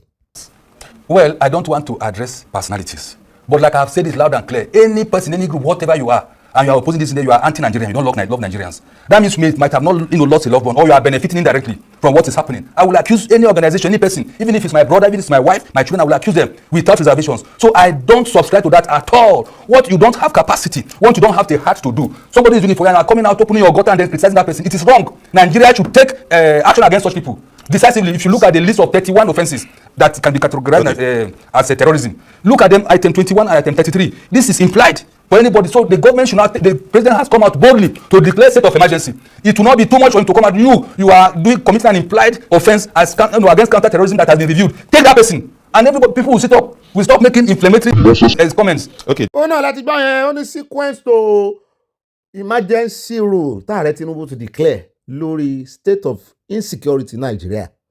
Ó ní kò yẹ kárí èèyàn kankan tí ó wà máa fẹnu wà rọ́ọ̀fù, tí ó mọ̀ sọ tí ó mọ̀ sọ̀sọ́kúsọ. Ó ti jẹ́ pé àgbọ̀ pò náà ọ̀gá ológun fẹ̀yìntì ló ná. Irú àwọn èèyàn rẹ̀ náà ń caliphate ọ̀gá ológun fẹ̀yìntì náà. Wọ́n sì lọ́mọ wọn láwọn èèyàn nínú iléeṣẹ́ ológun. Ẹ gbọ́, sọ yẹ kọ́ máa fẹnu wà rọ́ọ̀fù. Ó sọ ní gbogbo èèyàn kéèyàn bó ṣe ẹbí ìhun bó sọ ọmọ òun náà fọwọ́ sí tí USA wá ṣe. Ó ní kan fura sí wọn wípé ara wọn ò mọ̀. That is the problem that we have been battling with. Me and you know. You talk about corruption. It's even possible the soldier or the staff said that they was even compromised. It will not be the fault of the CDS or the chief army staff. It's not the children we have brought up. It's not the system. It's the type of army you want, the type of system community you want. That was what has been our bane in this country for long. So now, what I will say in addition to that is that, like I made the comment, we should make constructive contribution and not destructive. These people, they are destructive. Right. You know what you hear influences your action. It's not new. They have categorized us as a corrupt nation, on which list is kept increasing as far as I followed up. So it's not new, but if such a thing will come, but at the end of the day, we save the lives of people being lost on daily basis. For me, it is good. Categorize us anything. Now, for instance, you now say Jesus Christ told the prostitute to go and sin no more. If now we are categorized, but at the end of the day, the end justifies the means. We get our people protected. I was just now to travel for Christmas problem and all that. And once we get that right, I can assume rightly that in less than 5-6 we are true and we are going. It's going to be a forgotten issue. But the most important thing for us, both the government and the populace, is to support this effort collectively, and then we stop this menace, monstrous menace that we now say people from outside the country. And what about our local people? What about the collaborators? What about the inflamers? Okay. Ó dẹ́ káàbọ̀ padà wọ́n sọ̀rọ̀ tó pọ̀ àfẹ́gbà táìmù ẹja wá lọ sọ́dọ̀ ìkànnà àwọn analyst tó tan ìmọ́lẹ̀ sí ọ̀rọ̀ yìí. Àwọn olóyè gangan rèé o, ọ̀rọ̀ yìí wọ́n ní Trump mọ̀ tó ń ṣe, wọ́n ní ẹ̀ríkọ́tà àwọn jihadis ló pàrokò ránṣẹ́ síná ló fi bẹ̀rẹ̀. Wọ́n lárokò ńlá ni ló pa sí Sultan ló fi bẹ̀rẹ̀ Sókótó. wọ́n náà sì ti bẹ̀rẹ̀ surveillance káàkiri ẹ bá ń tẹ́sílẹ̀ agbára pápápá láṣẹ ká tó lọ sọ́dọ̀ báwọn èèyàn ṣe bá a sí gúnmí. President Trump promised to attack the terrorists. He's kept his promise. Why the terrorists in Sokoto as the first of his targets? Donald Trump he doesn't mince words. He doesn't understand diplomacy. So he was very direct. He talked about the existential threat to Christianity in Nigeria. And he said the U.S. attack on his tomahawk diplomacy, if you like, is against those targeting Christians in Nigeria. And your question, why Sokoto? You may also ask, where is the head of Islamic Caliphate in Nigeria? Because if you listen to what the U.S. president said and what the minister that just spoke was trying to talk about, there are two different things. Trump is talking about targeting Islamic jihadists. Those cases was very, very specific. Trump is focused on putting a stop to Islamic jihad in Nigeria, while the minister is saying something else. So it's no coincidence that the first targeted attack, which is intelligence-driven, or which was intelligence-driven, and the Nigerian minister that just spoke confirmed that Nigeria provided intelligence. So they know what they're doing.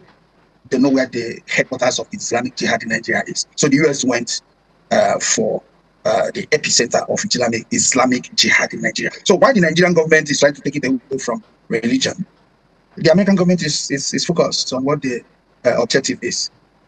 nǹkan pẹ̀lú òyìnbó nìyẹn mo sì láìkí bí arákùnrin ṣe dá àwọn ìjọba ẹni pé lóyìnbó ló náà wà torí òun hùwà bí òyìnbó nítumọ̀ ẹ̀ náà ni wípé Amẹ́ríkà ò ní wá sọ tí wọ́n gbà lérò fún yín tí wọ́n àfojúsùn Amẹ́ríkà ni wípé ìjà tó wà nílẹ̀ yìí ìjà àwọn Islamic jihadists àwọn nínú àwọn orílẹ̀-èdè tí ń fèsì terrorism Amẹ́ríkà jẹ́ kan nù wọ́n pé aláwọn ará bíi wọ́n èètì àlàáfíà torí ẹ̀ ni arákùnrin tó sọ tán ṣe rèé kọ́kọ́ bẹ̀rẹ̀ ní Sokoto ìdáhùn ẹ̀ sì dùn mọ́ mi mo fọwọ́ sí.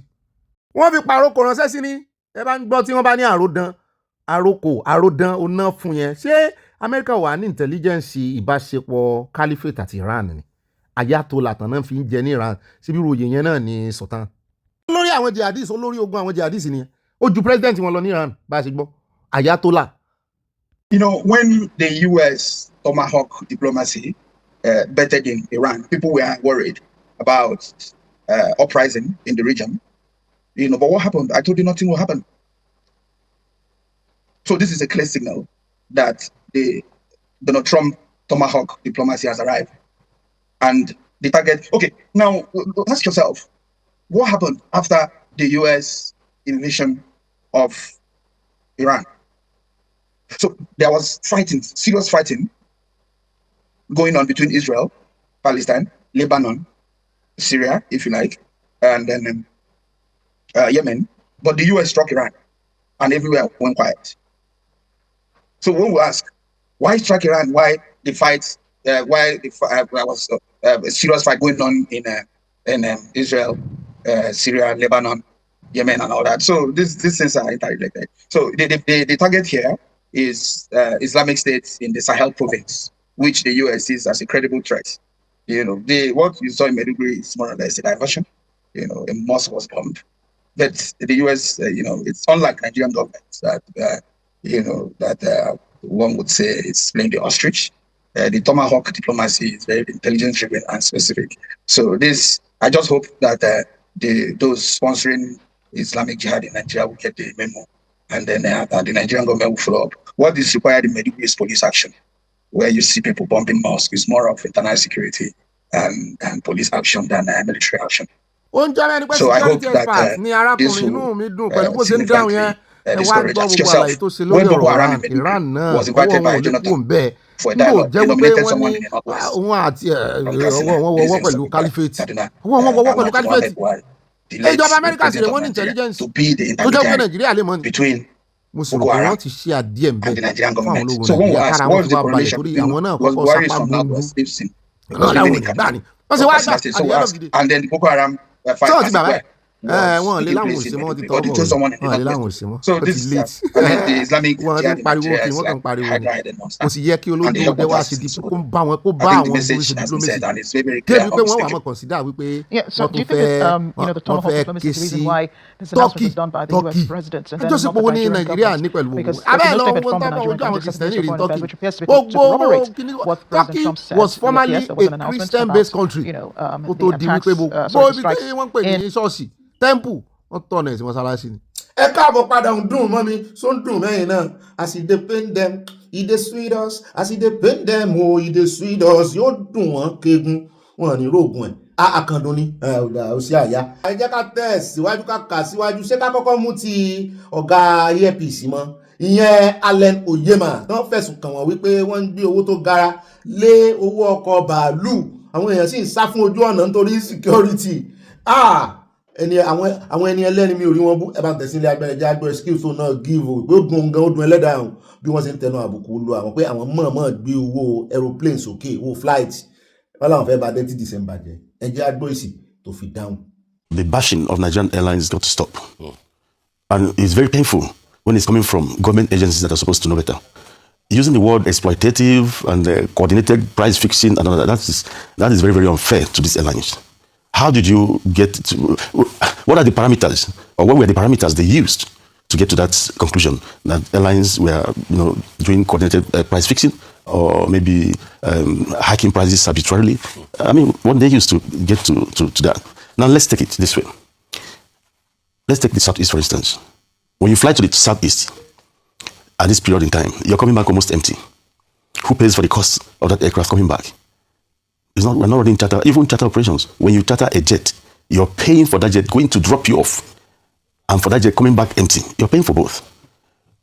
Some people are accused, for instance, APC saying, "Oh, APC, you brought Nigerians back from South Africa free of charge, or you brought people free of charge from. Why are you not doing this one?"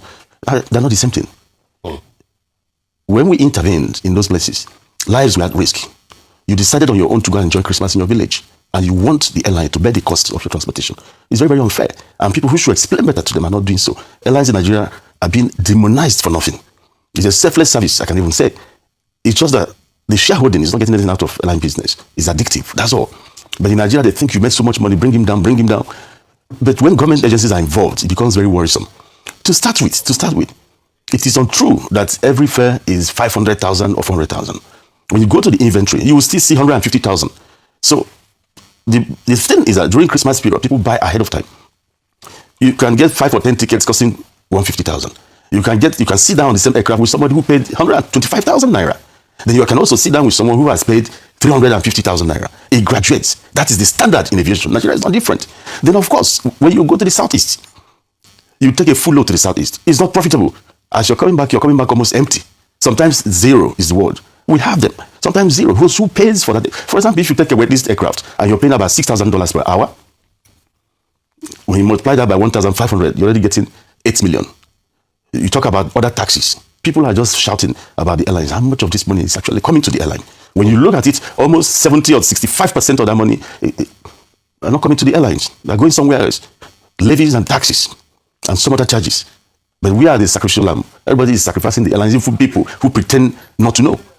So it's very unfortunate that Nigerian airlines are being bashed. ó dá ó ń lójú túbọ̀ náà ní díẹ̀díẹ̀ ti surveillance ti USA àtàwọn tó ń sá kàbàkàbà tí pìtìpìtì ayé dé bá bandit àtàwọn agbésùnmọ̀mí à ń bọ̀ lórí wọn láàfi ṣe ìpẹ̀kun ròyìn ẹmọ́sí bàbá inú abala ń bára yìí náà à ń gbé ìyókù part 2 ti bàbá tí ń sọ̀rọ̀ nípa ti Bọ́lá Ìgè lánàá torí ìbá mi mo rí Adéyẹmọ wọn ló dùn àwọn mo ṣe kọ́ọ̀tì ẹ̀ láàrin mo ní time ti lọ mo fẹ́ kó gùn jù àmú yòókù ẹ̀ part 2 ẹ̀ wà fún yín lónìí ẹ jẹ́ wá lọ sí ọ̀dọ̀ Mr. Ọmọlé ni Ọlọ́run lò tọ́lọ́run ló lò wọ́n àwọn náà ṣàkọ̀wé Buhari lẹ́yìn ìgbà tó kú táwọn fámìlì rẹ̀ fi ráàyè sọ̀rọ̀ táwọn náà sọ èrò ọkàn wọn ní ti ń dùn wọ́n tán dìsáyà wọn náà túlẹ̀ ibẹ̀ náà nìyàwó Buhari ti ní òun ò rì má rì mọ́ òun fẹ́ máa jayé orí òun ọ̀rọ̀ wo ló wá famukómoro lórí ọ̀rọ̀ àwọn kàbá bọ̀dá yìí tó kọ̀wé yìí wọ́n láwọn ò mọ̀ rí àwọn tán súnmọ́ Buhari náà ní sóun ló tọ́ sí láti kọ ìwé yìí múlẹ̀ yìí náà lọ kọ tìyìn àtòníkálukú bá kọ sí Buhari tàbí tó kọ sí náà lẹ́kọ̀ọ́ ẹ̀ gbọ́ wọ́n ní ọ̀rọ̀ gangan ni ó bá kọ wájú sí ọkọ ọ̀tá ó bá kẹ́yìn sí ọkọ ọ̀tá ó bá kú wọn nìkan èrò ara rẹ̀ pa bọ̀dà Lai Mohammed tí wọn náà kọ̀wé tara wọn kọ́ ń pa Buhari tara wọn náà kọ ṣùgbọ́n wọ́n mẹ́sàn-án Buhari bẹ́ẹ̀ iná ẹ̀ lè lọ ọkọ̀ tara yín àwọn tèrò ara wọn pa ni bó tẹ̀ jẹ́ pé gbogbo èrò wọn náà make sense sí a bó bá sì jẹ́ ti Buhari náà lẹ́fẹ̀ẹ́ kọ ibi tó bá ti kọ sí náà ni kẹ́ ẹ̀ ti ta tó wá dífá fún bọ̀dọ̀ ọmọlẹ̀ tán sọ̀rọ̀ nípa kàbá wọn láwọn àtìgbà tán ti tú àṣírí wọn nínú Aso Rock wọn náà sọ bó ṣe rí ni pàápàá jùlọ ti Daily Times táwọn sọ yẹn wípé Daily Times míì náà máa kó wá fún ó lè jẹ́ ti pépà tó ti gbé wípé economy ti ń da bóyá wọn wà change date orí ẹ̀ ni kò yé mi kí ni this is impunity máa jọ̀gá lé iṣẹ́ máa ní kán lọ ra pépà wá fún mi mo fẹ́ ka pépà máa wá lọ change pépà àbí bóyá léèyàn kan ní ilé iṣẹ́ tó ń gbé ìròyìn yẹn tán ti máa ní kán print special paper fún gbogbo topic tán fẹ́ kó wà ń bẹ̀ tó máa yàtọ̀ sí títà tán bá sì ti kà tán tí Buhari bá ti kà tán náà inú tiẹ̀ náà dùn pé yeah economy is doing good the economy has bent corner mo ní sẹ́yìn ṣe pé wọ́n ń ṣe owó ẹ̀fọ́ lódòdẹ náà mo kàn ń ro ní o torí ìgbà mi ò máa ń ṣe mí ń kàyéfì lánàá mo tún rí olódòdẹ nígbà tán lọ fún Ẹ̀yọ̀ lẹ́kọ̀ọ́ inú mọ́tò kan náà àti rìbàdù ti jọ bọ́lé inú mọ́tò kan náà kì í ṣe wípé rìbàdù gbé mọ́tò tiẹ̀ inú mọ́tò kan náà mo ní ṣé olódòdẹ sí ó dáa mo mọ̀ pé Ọlọ́run ó bá rán létí òwe tó sọ pé ẹni mọ ni ní ṣe ni tán bá rí ìgbára lé ẹni bọ̀dì inú àwọn Fúlàní ó tẹ́tán ni mo sọ fún ọlọ́rọ̀ wọn ẹ jẹ́ agbọ́rọ̀ lẹ́nu bàbá yìí níbi tán ti ń lérí léka pé àwọn ó tún mọ́ àṣírí o kò gbà wọ́n ní nǹkan kan kò gbà wọ́n táìmù kò gbà wọ́n láàgùn láti wá tún wé mi kọ àwọn ó kọ́ mi ní ìsìn àṣírí wà nǹkan àwọn táwọn ò fẹ́ gbé lọ sọ́run o àwọn ò ní fi ṣe bíi ti bàbá Jálò tó lóun ó gbé àwọn àṣírí kan lọ́gbà tí mò ń gbọ́rọ̀ yẹn lánàá tó ń sọ̀rọ̀ nípa bàbá Bọ́lá Ìgè mú bọ̀ wá tẹ̀sí ní ìsìn tán ní àwọn àṣírí kan wà táwọn ò ní tó àwọn ń gbé lọ́rùn kí ló fẹ́ kí làṣírí fẹ́ dà fún lọ́rùn àbí kẹ́ ẹ fi sọmọ aráyé lóore tàbí kẹ́ ẹ lọ kọ́ síbì kan kẹ́ ẹ mọ́ ti tù wò tẹ́ ẹ bá ti fi pẹ́ tí ń lọ díẹ̀díẹ̀ kẹ́ ẹ sì ní bí ẹ fàṣírí kan síbí yìí o ẹ sì wá gbé àṣírí lọ́rùn kí ni wọ́n fẹ́ fi kí làwọn áńgẹ́lì fẹ́ fàṣírí yín ṣe ibi ló ti wúlò kẹ́ ẹ fi tú gbogbo iṣẹ́ tẹ́ ẹ bá ṣe tẹ́ ẹ fẹ́ sọ ní ìsìn wọ́n ti mọ̀ pé yóò sì bá àwọn kan tó wà níjọba náà sì fẹ́ sọ ẹ bá ń tẹ̀sílẹ̀ abẹ́ ẹja gbọ́n lẹ́nu bọ̀dọ̀ ọmọlé tó tú àṣírí àwọn kàbá. Not about policy, Buhari policies. It's about the man Buhari. So reference to policies is as it relates to his thinking. About what he was thinking around that policy rather than the policy itself. Now the thing is Buhari by nature he delegates. Once he delegates, he allows you to do the work. But the problem, what people don't understand, is that a lot of what he believed was going on was curated by people around him. I mean, for example, there are things I actually did not include in the book that I felt were probably too hot to put in the book. Like what? The subject matter. Well, having to say the details if they are difficult. Okay. For example, one of the things about Buhari is that he loved reading newspapers. Everybody knows that, right from the early days. He was a newspaper man, and there were reports that the Kabah went to the extent of creating his own newspaper for a version of the newspaper. Yes, that would plant stories they want him to read. And and perhaps I'm not. There are those who even say that this happened to not only President Buhari, that in fact it may be happening to the present president, that he may not be seeing the actual news and he may not be reading the Alpha newspaper, and that leaders in that form and shape and height get to the point of being fed with whatever those who are around him and managing them wanted. For those who want to be honest, there was telltale sign even during the Buhari administration of some of the discontent or the disquiet of the First Lady at that time. If you remember, there were media reports, for example, of the First Lady Aisha Buhari then saying that many of the ministers in her husband's government were not known to the husband. There are lots of people that worked with them for victory were not included in the government. All these things were said. In fact, there was one time prior to the second term election where she threatened not to campaign for the second term, with her husband if some things don't change. So these are not new things in that sense. I think what she felt she owed the nation was being able to, flesh some of those things out and make people understand that if Buhari was to be judged by his intentions alone, Buhari would have been the best president we've ever had in the country. But the challenge is how do you translate that his intentions to reality? And what you see in the book is all kinds of frustration by, sort of engineered by the Kabah, things that the president will approve, and then the Kabah will make sure funds are not released for those things. Things that will, I can give specific examples as we go on of people going back to the president 10, 11 times to remind them that, look, president, you've approved this. The money has not been, released, and the president kept saying, I will talk to them. But of course, unknown to the people is that the Kabah controlled. The finance minister was under the control of the Kabah. The CBN governor was under the control of the Kabah. The issue is that the money was never released for those things, even though there was presidential approval. So People, former Kaduna State Governor Nasir El-Rufai says people should stop writing about this man, let him rest in peace. People are you're profiting over the death of this man who's not here to defend himself. And then there's also Honorable Farouk Aliyu, who's one of the heads in the chieftains in the APC and very prominent in the CPC bloc, that's very loyal to late President Muhammadu Buhari. And he said this to me directly, he said no right-thinking person who loved the late President Muhammadu Buhari would be happy with what is written in this book about him. So some things should have been left out. What I did deliberately is I did, a narrative that is more, sort of interview, in nature, so that you know who said what. So I would say, okay, this is Chief of Defense Staff, this is what he said, this is this person, this is what, so that you understand this, so you have issue with what has been said. Go to the person that said it, not me that's recording what was said. So you see, Nigerians, the way they understand, they are looking at this thing, they are thinking, I said this, I didn't say this thing. This was what people said. So if you have an issue with what former Chief of Defense Staff said, don't blame the messenger. Go to him and say, why should you have said this? But they're not doing that. It's me they're now coming for to say, why did I write this? I was told, I didn't make it up. All the, practically except a few, practical interviews were recorded audio. So I have evidence of everything I wrote in the book. So this is not something I made up. So I really don't understand why people feel it's me that should be the subject matter rather than the people that actually said what was said. You see, the challenge here is, like I wrote in the book, every leader, every president have their cabal. But for most president up until Buhari, the cabals tend to be friends, associates, people that work with them. There are people, if push comes to shove, you could sack, you could dismiss. But I said, but what made the Buhari cabal more difficult is that they were his kinsmen. At least the top end of the cabal were his kinsmen. This was, and that's why if you read the book from the beginning, Buhari lost his father when he was about 3 years old. People like Mamandara and all the people, were people who he grew up with. I mean, Mamandara is a few years older than Buhari. So these are people that shaped, these are people he felt he owed a lot to growing up. They were built all their lives, all his life, rather, he's been with them. So when they now form this cabal, there are people you can't just sack. You are facing right now the heat of that cabal. Can you handle the cabal? And you've actually upset two cabals, the cabal under late President Muhammadu Buhari, and they're listening to you recently talking about a cabal in the Tinubu administration. That cabal will also be upset with you. Is that something you're ready for? Well, the thing is, in terms of the cabal, I mean, what people don't understand, a lot of people on social media, not all of them, a lot of people on social media are foot soldiers of this cabal. And that's why largely I'm not engaging with them, because these are people who will take a bit of the book and misrepresent it. You will show them evidence that it's a mistake. They will still, so they're not people looking for evidence. They're not people rather whose mind can be changed by facts. There are people who are on assignment to besmirch your name and all that, but that comes with the territory. I mean, I have no issue with that. Okay. In terms of this government, their cabal, I think, well, at least nobody has come and to say that it's true that those cabal don't exist.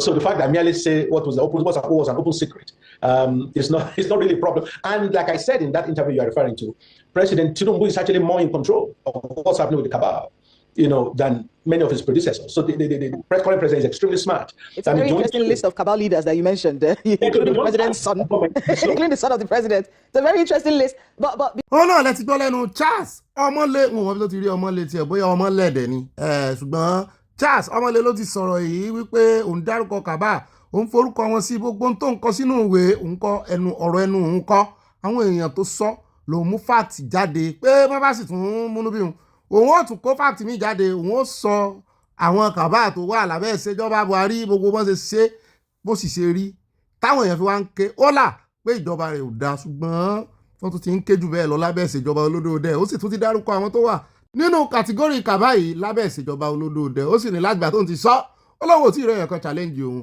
ṣùgbọ́n àwọn èèyàn ń sọ fún un wípé ibo ló ti rí gbogbo tó ń kọ́ ó láwọn èèyàn ló sọ kàbá lọ́tún kàbá lósì ká dúró kábà ká bẹ̀rẹ̀ kábà gbogbo ẹ̀ wá rí kábàkábà abájọ tí Nàìjíríà tó fi doríkodò torí kábàkábà. ó dẹ̀ káàbọ̀ padà ibi awíládé ọ̀rọ̀ bùsẹ̀ àní pẹ́ rárá ẹjẹ́ àkọ́kọ́ bẹ̀rẹ̀ ní Bauchi níbi tá a ti gbọ́ tó sọ pé from all indication wọ́n ní USA ti bẹ̀rẹ̀ surveillance òyìnbó yìí ni US resume surveillance of Sambisa forest after airstrikes in Sokoto wípé ṣe rí ní táwọn kan mọ̀ ní wípé tó bá kọrin ó náà mi kò dùn mí tíṣà tó ṣẹ̀ṣẹ̀ di láti ìlú òyìnbó ó dẹ̀ náà mi kò dùn mí ṣùgbọ́n kò ní ṣàǹfààní ó rí wípé ìwọ tó kọrin pé náà kò dùn ọyàn náà yóò dọjọ́ kejì ó mẹ́ni tí ó ṣàǹfààní nù wá àti tíṣà àfi kó yá wọ ká kí bá ṣe wọ́n ṣe nígbà táwà lẹ́lẹ̀ local authority a lè wọ ṣòkòtò mẹ́ta tó ra àti mọ̀pá àjẹgbà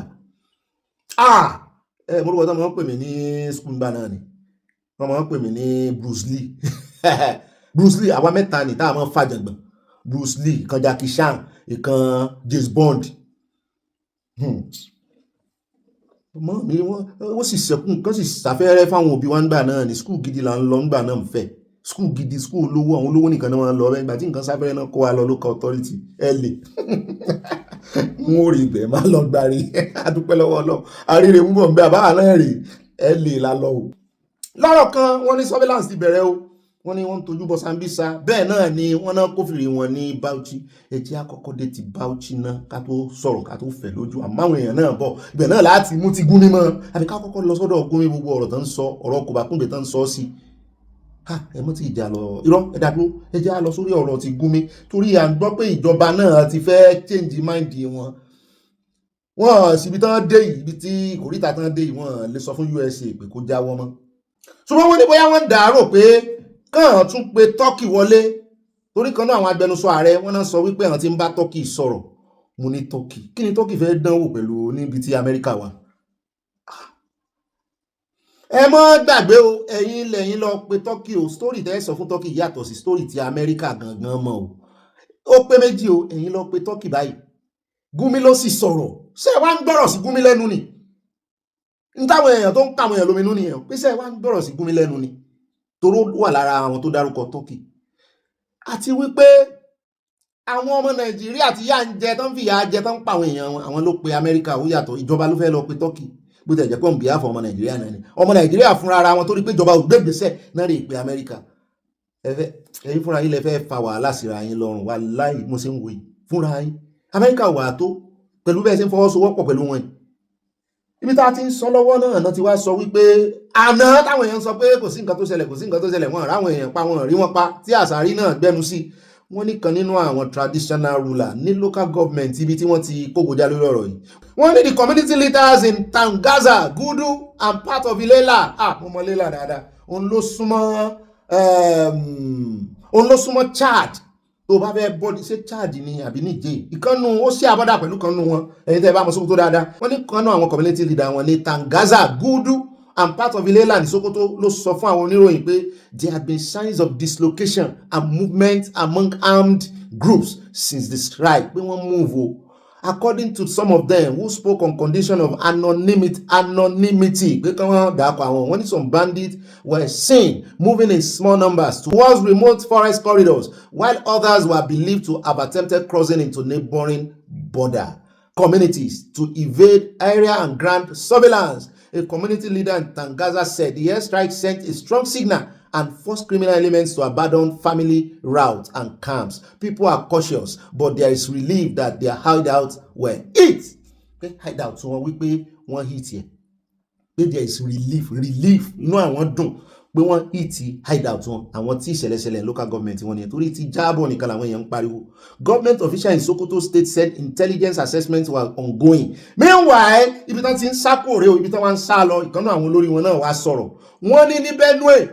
Wọ́n ní the chairman of traditional council in Bua West local government of Benue state, Daniel Abomtse, wọ́n ló ti rèsì aláàmù ó ti ké gbàjarè síjọba over the influx of armed herders into some communities following the US strike. Páwọn òrìrú wọ́n ṣe wọlé tó yẹn rí pé ẹ wá mú wọn o. Mo ní ó ti ẹ̀dá tẹ́ ké gbàjarè àwọn àwò bóyá ìjọba ó gbègbè ẹ mọ́ gbà wọ́n sáàrin ìlú o. Gbogbo nǹkan tán lè fi àtáàkì yín ń la gbọ́ pé Amẹ́ríkà ti dìgbòlù yẹn o dìgbòlẹ̀gùn wọ́n ní labalábá tó bá dìgbòlẹ̀gùn aṣọ rẹ̀ ń fàya wọ́n Amẹ́ríkà tó lè lọ hit nbìkan ẹwà kán intelligence Nàìjíríà gan fẹ́ ṣe báyìí fún wọn mọ nǹkan máa ṣe ibìkan náà sá máa kó nǹkan ogun sí abẹ́rò pé wọ́n ṣe máa kó nǹkan ogun káàkiri yẹn náà àwọn náà máa ṣe bí àmì ni wọ́n máa dá padà tán bá padà sí bẹ́ẹ̀sì wọn wọ́n máa dá nǹkan ogun padà wọ́n sì ní ilé yẹn gan wọ́n náà ń kófìrí pé bọ́ńkà wà ń bẹ bọ́ńkà wọn ló wà ń bẹ àìwá ní adúpẹ́ lọ́wọ́ Ọlọ́run wọ́n ju àwọn nǹkan àdólóró tán rí e adúpẹ́ lọ́wọ́ Ọlọ́run wípé kò ṣe kíni kò explode láàrin àwọn aráàlú ṣùgbọ́n eléyìí tó jẹ́ hideout wọn tí àwọn tán jẹ́ olórí ìlú yẹn ti confam fún abáyé páwọn ní relief pé wọ́n hit hideout wọn inú yín ò wà dùn ẹ̀wọ̀n wá òkú èèyàn bẹ́ẹ̀ yẹ lọ́ọ́ bẹ̀ kẹ́rẹ̀ òkú èèyàn bẹ̀ wọ́n ní yẹn ló wá kéré àjàre fún ìjọba wípé kán jọ o kan wá báwọn mú wọn o, wọ́n ti ń wọlé bọ̀ sí domain àwọn o. He said, I felt there are movements in my local government as well as in Agatu local government. They have been running away from Sokoto to coastal areas in Gua West and Agatu with sophisticated arms and grazing openly. Wọ́n náà rìn kiri bí ìgbóná ni. Openly, they are in my domain. Torí ẹ̀ aláti ṣọ́ra. Wọ́n ní sáwọ́ gbógun ṣe wọ́n wọ́n yìí o. Amẹ́ríkà tètè yìí tí wọ́n ní sáwọ́ wọ́n sí Amẹ́ríkà ò ní sọ fún. In fact, ilé ètò ìṣẹ̀lẹ̀ yìí gan, wọ́n ní Amẹ́ríkà ó fẹ́ dìjà láàrin Amẹ́ríkà àti Nàìjíríà torí ọjọ́ tán fi ẹnu kò sí. Wọ́n ní kì í sọjọ́ kérésì. Wọ́n ní before Christmas wọ́n ti fẹ́ kan hit. Wọ́n ní ṣùgbọ́n àmọ́ ceremonial tí bọ̀dá Trump náà fẹ́ mú jáde ńbẹ̀. Wọ́n ló sọ wípé òun fẹ́ kó lápẹẹrẹ, òun fẹ́ fi ṣe Christmas gift ní kán sọ di ọjọ́ kérésì kó òun fi ṣe gift fún wọn. Mo ló ti dà bẹ́ẹ̀ ní ẹ̀yìn gangan lámòye kan náà àwọn amòye tó rèé fún Jésù lẹ́bùn bá a fún ọ lẹ́bùn sí àtàwọn tí ń fẹnu wọn wá rọ́ọ̀fù káàkiri. Ó ní what President Trump has done is the best thing to have happened to the government of Nigeria. I commend him for dealing with the menace in the country which began about 16 years ago. Táwọn ti rólù ràn lọ́wọ́ rẹ̀ tán ti ń pa àwọn. Ṣùgbọ́n èmi mọ̀ wípé wọ́n tó fi òkú wọn hàn wá bí tá a ti ń sọ yẹn lọ́wọ́ náà ní ìkànnú àwọn ṣéèkì wọn náà bíi ti Gúnmílò náà bá ganu sí máìkì bẹ́ẹ̀ kò sí kankan ní wọn tán pa pé Amẹ́ríkà kan tán wọn ní Haúsá ló sọ ṣùgbọ́n gbogbo àkọlé rẹ̀ náà wọn abẹ́ bá ń tẹ̀sí ẹgbẹ́ àgbọ̀ bá a bá padà dé ká wá lọ bọ́ síbi tán ti fún Gúnmí jẹ wọ́n dín fún èyí tán bomi là wọ́n bomi là èyí tán fomi sè wọ́n fomi sè èyí tán fògógóró mix wọ́n fi mix ẹ̀ wọ́n sàkó fún Gúnmí ó sì jẹ́ uyò ẹ bá ń tẹ̀sí ní agbára. kuma wallahi da zuba jan wuta to jama'a wannan da kuke ganin jirgi ne wanda gashi nan a kasa dai mu da a garin Bauchi sai zagaya mu yake wanda ba mu san mu ce ga nufin su ba mu san menene yake zagaya mu ba jirgin mutanen mu ne nan ko kuma daga ina ne ko to Allah ubangiji dai ya kare mu da sharrin mushranta in ma haɗi da kawo imam menene Allah ubangiji ya kare ko kuma tsaro ne Allah ya ba su sa'a to wannan shine jirgin da yake ta yawo ya zagaya area ango mu ya kai so 5 tun da zai kai ya dawo kai yake a Bauchi nan saman bakin kuna jin za su yaudare mu ai wannan abin a rattaba hannun ba su gaya mana ba kuna jin za su yi da ka a guri na wannan maganar ƙarya ce ta yan yanar gizo kun ji biyu bayan haka wannan cewa an je ho da suke so wai su rikita mutane su ji tsoro kun gana nan daga babban birnin jihar Plateau Jos Najeriya nake kun sani an taɓa kewaye ni da makamai daga ƙasashen turai da makiyan musulunci. Àwọn irú gómìnà lẹ̀ ń wò níbi tó ti ń sọ wọ́n ní gbogbo ìtàn tó ń sọ sáwọn létí pé Amẹ́ríkà wọ́n ju àdó olóró sí Nàìjíríà láti ibi tí wọ́n wà ní orí Gulf of Guinea pé ó tó bí orílẹ̀-èdè 10 sí Nàìjíríà síbi tí ilẹ̀ ti lójú Nàìjíríà pé bẹ́ẹ̀ náà ti wá ní ṣíìpù kan dúró sí tó ju àdó olóró wọn ní rọ́ọ̀nì. Àti pé gbogbo àwọn tí ń pariwo lé àwọn lórí ìjọba wípé Muslim ticket ní àwọn ò bàjẹ́ àwọn ò gbà kán léṣẹ̀ tí máa kúrò wọ́n ní àná fẹ́ dá wàhálà lẹ́ o. Sheikh Sani Yaya Jingiri mo ní Jingiri gan ló kọ rẹ̀. Òun náà lẹ ti rí tí ìkànnù wọn kì í ṣe gómìnà kan ní máa ń sọ àsọdànù ọ̀rọ̀ o wọn náà pọ̀ bẹ́ẹ̀ o torí ipá Haúsá náà máa ń sọ làṣẹjọ́ ẹjẹ́ wa lọ sí ọ̀dọ̀ àwọn èèyàn tán fún Gúnmí jẹ àwọn ẹgbẹ́ Haúsá wọn ní kẹ́ kọ́kọ́ bá ń tẹ̀ sí níbi tá ti ń sọ wípé àwọn òràn Gúnmí ń ṣe ọkùnrin wà ń bẹ obìnrin wà nù wọn yóò lọ́ǹgì díẹ̀ o ànígbà táìmù yín jù ṣùgbọ́n ó dún mọ́ mi wọ́n ṣe ń kó jẹ fún yìí bá bá ti wá lu ti àwọn ẹbí rẹ̀ tán tó jẹ́ àwọn Haúsá ẹbí nìyẹn kẹ́ ẹ wá bá ń lọ sí Morikas àwọn náà sọ̀rọ̀ ẹ bá ń tẹ́ wọ ẹ̀ sí. Sheikh Gumi is a terrorist. He's a terrorist sympathizer, and his sons that are in the Nigerian military need to be kicked out of the Nigerian military because we have seen a pattern. Sheikh Gumi is a former armed soldier in the Nigerian military. We have seen a pattern of him and his people joining the military, gaining experience, and then leaving to become terrorists. He needs to go. His kids need to be kicked out of the Nigerian military. If you're Hausa or Muslim and you have a problem with this, you're the problem, and I hope a miserable death. Top of the day, ladies and gentlemen. I hope this meets you well. Honestly, with the way Sheikh Gumi is going, he's going to even cause more harm than good to the religion of Islam. I sincerely do not support what he's doing because I wonder how you are going to be sympathetic to terrorists and forgetting the victims of the terrorists. How can we continue like this? And if Sheikh Gumi continues to do what he's doing, it's going to even make the situation more complicated, and because he's an Islamic cleric, it's going to bring more bad light to the religion of Islam. I'm advising Sheikh Gumi to read the room. Please, Sheikh Gumi should read the room and understand what is happening and stop making, he should just stop commenting. Because he is further exacerbating the entire situation to be even worse than what it is. We cannot support negotiation with terrorists. There is nothing you are going to come and tell me that is going to make me accept that these guys are doing the right thing or they're unaliving people because of something was done to them. We have to be very, very strategic in our thoughts. So please, Sheikh Gumi should read the room and understand the situation, because now that the whole Christian genocide thing is trending, now that we're having a lot of attention in our country, now that the religion of Islam is really painted in a bad light, it's not a good time. It is not a good time for such comments and remarks. Please, he should stop it. I am not with Sheikh Gumi on his plight of negotiating with terrorists or bandits. There is nothing that you can compare to the life of a human being. You cannot compare the life of cows to the life of a human being. So this is just what I'm here to say. This has to stop. I am a Muslim and I disassociate myself from what Sheikh Gumi is saying. I disassociate myself from the mode of operation he wants to imbibe and say he wants there should be negotiation with terrorists. I do not support that. I do not support that. You cannot be a terrorist apologist and you are going to expect us as Muslims to support that type of ideology. So please, Sheikh sir, please, I think it's high time you just step by the side and let's see how these things are going. Because now you are exacerbating it, you're making the entire situation worse, and then the religion of Islam is being painted into a much more bad light. Because now people are saying that, oh, this is it, since he's an Islamic, because you've been an Islamic cleric, you are like a key figure in Nigeria and the religion of Islam in Nigeria. So anything you say is going to be generalized and is going to be taught that every Muslim in Nigeria has the same context, has the same ideology of negotiation with terrorists. I disassociate myself from that. And please, sir, I urge you to just please remain quiet for the meantime. I'm begging you in the name of God. Negotiation with terrorists has no place. It has no place in humanity. How do you want the families of the people that were unalive to think?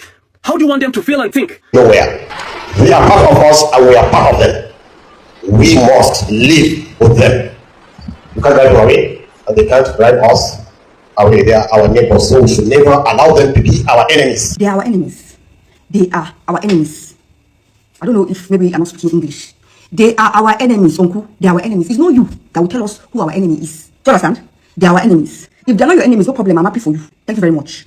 Assalamu alaikum. Inakwana, nawani. Dan Allah. Dan Allah. Báwo la fa kan ṣe lè mọ bí táwọn Boko Haram àwọn bandits wà tí wọ́n máa lọ gba owó fún wọn tí wọ́n bẹ̀rù àfa náà.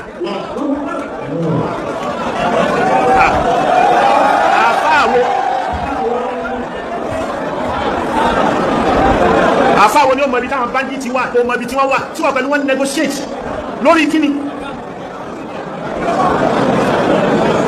Ọmọ bí tí Boko Haram wà ìwọ ló mọ bí tán wà ìwọ ló mọ ní pé wọ́n ní ìdí owó kan fún wọn lówó.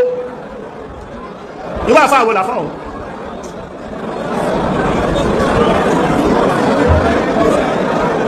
Ààrẹ tí ìjọba tó bá máa ipá wọn serious pẹ̀lú security wọ́n máa fojú wo ẹnìkan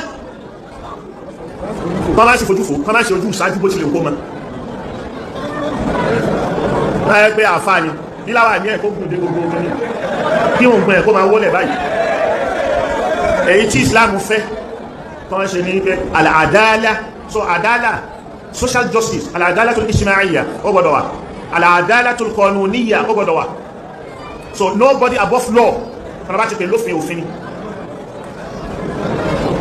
ẹni tó mọ̀ bí tí wọ́n wà yẹn àfi kó lọ rú gbogbo wọn jáde ó mọ̀ gá wọn ó mọ̀ gbákejì wọn ó ń bá wọn ṣe ó mọ̀ iye owó tí ẹni jọ ń sọ̀rọ̀ débi tó mọ̀ iye owó tí wọ́n lè nídìí ó mọ̀ ẹ̀kọ́ ni wọ́n nídìí ó tún ya fọ́tò àfi kíjọba gbé wàláhì àfi kíjọba gbé kí Nàìjíríà tó lè nísinmi ìwọ àfá abẹ́nu mùsùlùmí àtàwọn tí wọ́n wà ń kọ̀rọ̀kọ̀rọ̀ tí wọ́n ń ṣe tí ẹ̀rí wọn kàn kó gbọ̀njọ́ bí kíní ni wọ́n wípé irùngbọ̀n ẹni tó ń fárùngbọ̀n ẹ̀ṣẹ̀ ẹjú oníṣìnà lọ àwọn fàtàwà wọn nínú Al-Qur'ani ló sọ wípé ẹ̀ṣẹ̀ ẹni tó fárùngbọ̀n Al-Qur'ani ló ní ká máa dárùngbọ̀n sí àbí ó ní ká máa fárùngbọ̀n.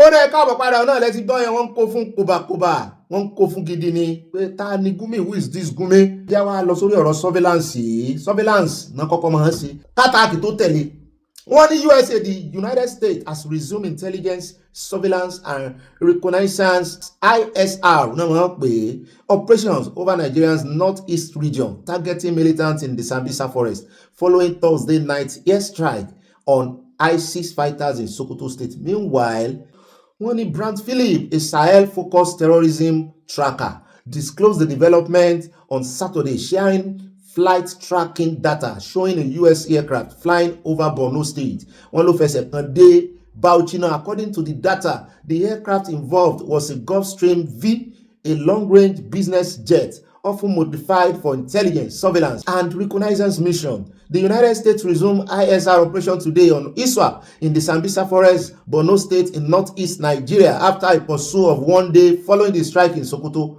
Philip wrote. Philip explained that the Saturday operation focused on the Islamic State West African province, ISWAP, the ISIS affiliate. Tó ní kò sí ISIS in Nigeria.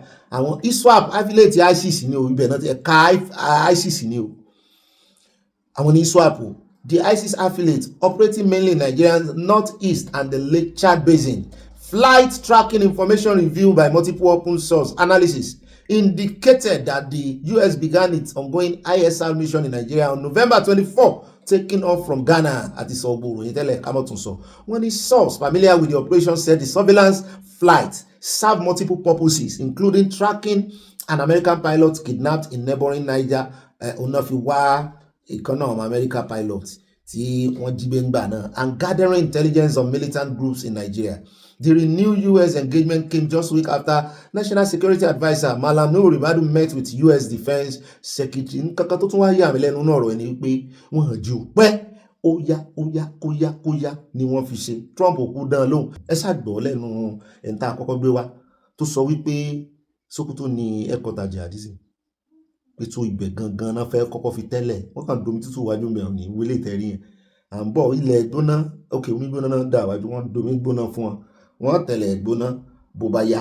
So nídìí èyí inú tèmi dùn ayọ̀ mi kún o àní ìrìnjú bá lọ́nu ròyìn tòní oníyanṣẹ́ ọlọ́bẹ̀sẹ̀ àtàfẹ́jẹ́ náà kó ìbínú o àbẹ̀rẹ̀ pàdé lọ́la ọ̀sẹ̀ táwa fẹ́ wọ̀ yìí ọ̀sẹ̀ ayọ̀ ni ó jẹ́ fún wa o wọn ò ní gbọ́ bí sí yín o wọn ò ní lo fọ́tò yín gẹ́gẹ́ bí RIP wọn ní lo tèmi náà sífìlà kà tó bẹ̀rẹ̀ ètò ní orin ẹ̀mí lákọwọlé asífìlà fọlọ́run a sí fún ọba tó ní gbogbo wa ọba tó mọ̀ wá àkọ́dá ayé àṣẹ̀dá ọ̀run àtórí ẹni tí ò sunwọ̀n ṣe ẹ̀sìn ọlọ́run o ẹ tún bá wa ṣe tòní ó dá o àáfìrí pàdé lọ́la ó bá dénú yẹn bá pín 5 lines ní o ó bá ti kọjá 5 lines lọ automatically ẹ mọ̀ wulẹ̀ tún wá bí wípé bọ́ọ̀bì àárí kọ́mẹ́ǹtì wa ẹ lè rí o gbogbo àjọfẹnu kò sí ni o tó bá ti kọjá àti kíní mo sì ń yọ àwọn kan lò tó kọjá 5 lines tó ń bọ́ sí 6 lines irú tí màmá wa Dọlápọ̀ Akins wọ́n máa ń kọ message wọn short ni ó ń bọ́ sí 6 lines ìkíní àbí love kan tẹ love sí a tó bọ́ sí 6 lines àárín gbà mọ́ 5 lines ó pọ̀ jù ẹ lè kọ́ lẹ́ẹ̀mejì ẹ lè kọ́ lẹ́ẹ̀mẹ́ta àwọn màmá wa ti ń fi please turn over sí bàbá wa kò síranù sí rèé àwọn á fi 1 sí 2 sí 3 sí bó sì máa jẹ́ nìyẹn o àwa náà fẹ́ máa mú òfin ṣẹ àbí ìṣe àsòfin owó orí là ń gbé wa àníkẹ́ wa sanwó orí ẹ jẹ́ ká lè good example fúnra wa mo sì mọ̀ pé a mọ̀ síbẹ̀ yóò yá kò ní yẹ̀ lẹ̀ ìlú tó létò ní bá a bá ti lè to orí channel wa yìí kí láà náà wá ń béèrè orílẹ̀-èdè tẹ̀yẹ ó létò fún nígbà táwa bá ti kékeré mọ́lẹ̀ jẹ́ ẹ bá lè to channel yóò lè tó lu odidi ìlú kan mọ̀ níbí ìnáwó odidi orílẹ̀-èdè kan over 20,000 people ẹ̀jẹ̀ àtò yóò sì dùn yóò lárinrin yóò dáa fún àwọn ẹja wa rí báyà ọ̀rọ̀ tá a gbọ́kù lánàá tá a ti gbọ̀ tán nípa bàbá Bọ́lá Ìgè ẹja rè ṣe justice ṣe ẹja pàdé nàbàlẹ̀ ń bára yìí ni o ẹ sì rántí pé a ti gé nípele chapter by chapter kò sọ̀rọ̀ wípé ibì kan ó ti gùn ju àbí ibi tó bá wù wá lálẹ́ lọ wò a lè skip ibà skip ẹ̀yin náà rè ó dá ẹja skip ẹ̀ dọ́là ire láàfin pàdé lọ́la láṣẹ Olódùmarè òun ò ní wáyé tí ẹni wémi náà ti bye gary love you ọdún ayọ̀ láṣẹ o.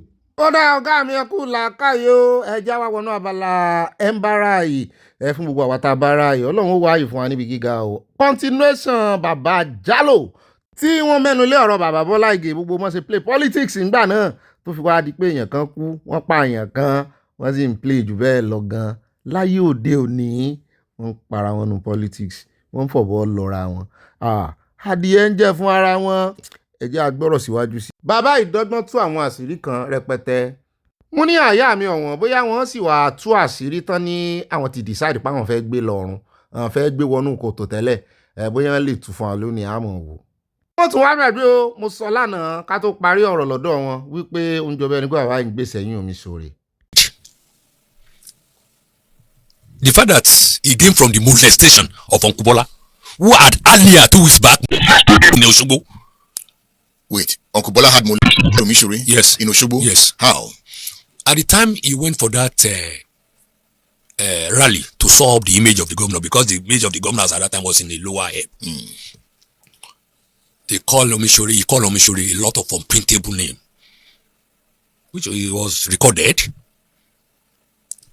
everybody, all the speaker attack Omishore. Omishore wasn't there. He was not invited to that thing. But at that time, that was the apogee of his popularity in Osun State. You understand what I mean? So I think it was the fallout that made those rascals, the political rascal in Ife, to embarrass him. You were not there. I wasn't there. You didn't know anything about it at all. According to Omishore, because I later asked him, he said he was the one who even escorted Uncle out of that place. When he was told, he was inside the palace with the Oni and the other dignitaries when they were told what was happening outside. You understand? He said he had to rush out to escort Uncle Bola from further molestation outside the palace. Where was the Attorney General's security details when all this was happening? Well, they are with him. There are not many there with him. People will say, how many? You know, Uncle Bola doesn't like all this security, because Uncle Bola is personally secure because of his love for people and love for, you know, those who surrounds him. What does it mean to remove the filler of a renowned elder in Yoruba land? In politics, anything can happen. I've been beaten more than 2-3 times. Rascals, people thought I am. Strong as people thought I am. On most of these occasions, I was beaten because of Uncle Bola. But what did that mean to you when you heard it? That Bola Ige's filler was removed from his hair. It means nothing. It means that's why people like me, and even Uncle Bola too, because of this trait. You know, you don't. That is what they call it. It means nothing. Whoever thought removing the filler, because the theory was that when they remove his cap, he has been spiritually. So they went and completed the thing physically in Ibadan.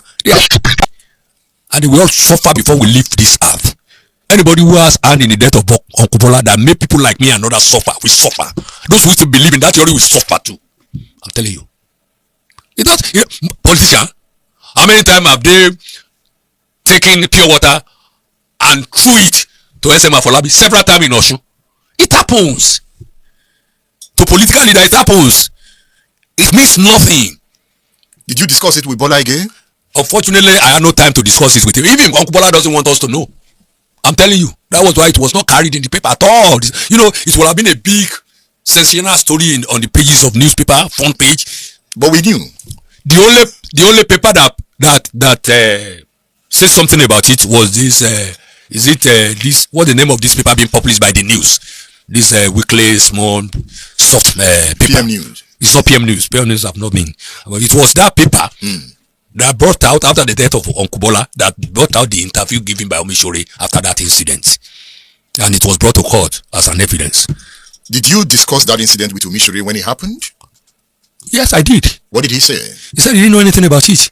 That Uncle Bola was embarrassed. You can see those boy, and unfortunately it happened in Ife. People will think he's behind it. And Omishore is from Ife? Yes, he's from Ife. That was his home? Yes. So after that, the center could no longer hold? It held until the death of Adunayo Olagbaju. Well, it was a mob led by one, I've forgotten the name of that boy because that boy was convicted and sentenced to. It was a mob who was sympathetic to Chibisi Akande group. You know, the party in Ife itself has been sharply divided into two. One with Omishore, the second with Chibisi Akande. We were told that he was the one who sledge-hammered that boy when he was being beaten. Olagbaju was a member of the House of Assembly. Yes, he was even the deputy. He was in the leader of the house. And he was an Omishore man. He was to the core. To the core. Yes. So he was. They went after him. You know, he's within the Ife people too. Those who are sympathetic with Chibisi Akande. Chibisi Akande might not know anything about it. You know, sometimes these exuberances, they want to please the leadership. Because I know Chibisi Akande will never tell anybody to attack anybody because of what. As at the time Chibisi Akande was the governor, he was so matured, much more to think of such things. So the Olagbaju must have infuriated members of the Omishore camp. Yes. That not to the extent of wanting to take laws into their hand. But they did. By removing Bola Ige's filler. No. That has been done before the death of Olagbaju. The removal of the cap of Uncle Bola Ige was the one that infuriated them to Olagbaju. Because Olagbaju did not in any way hide his support for Omishore. And the boy was very gifted, a philosopher. He can speak fluently English and Yoruba. Okay, let's put it together. You are thinking that maybe what hypothesis. Yes, hypothesis. Well, that's why we are trying to, because your name is just there when it comes to Bola Ige's money.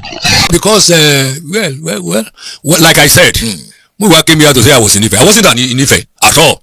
I was in my comfort home in Ibadan. And you were living very close to Bola Ige. Of course, about 2 houses. 2 houses after Bola Ige. Yeah, to Bola Ige, yes. So perhaps what happened at Ife caused the reaction against Olagbaju? Yes, definitely. So perhaps what happened to Olagbaju caused the reaction against Bola Ige? I don't subscribe to that. Okay. Why? What happened in Ife.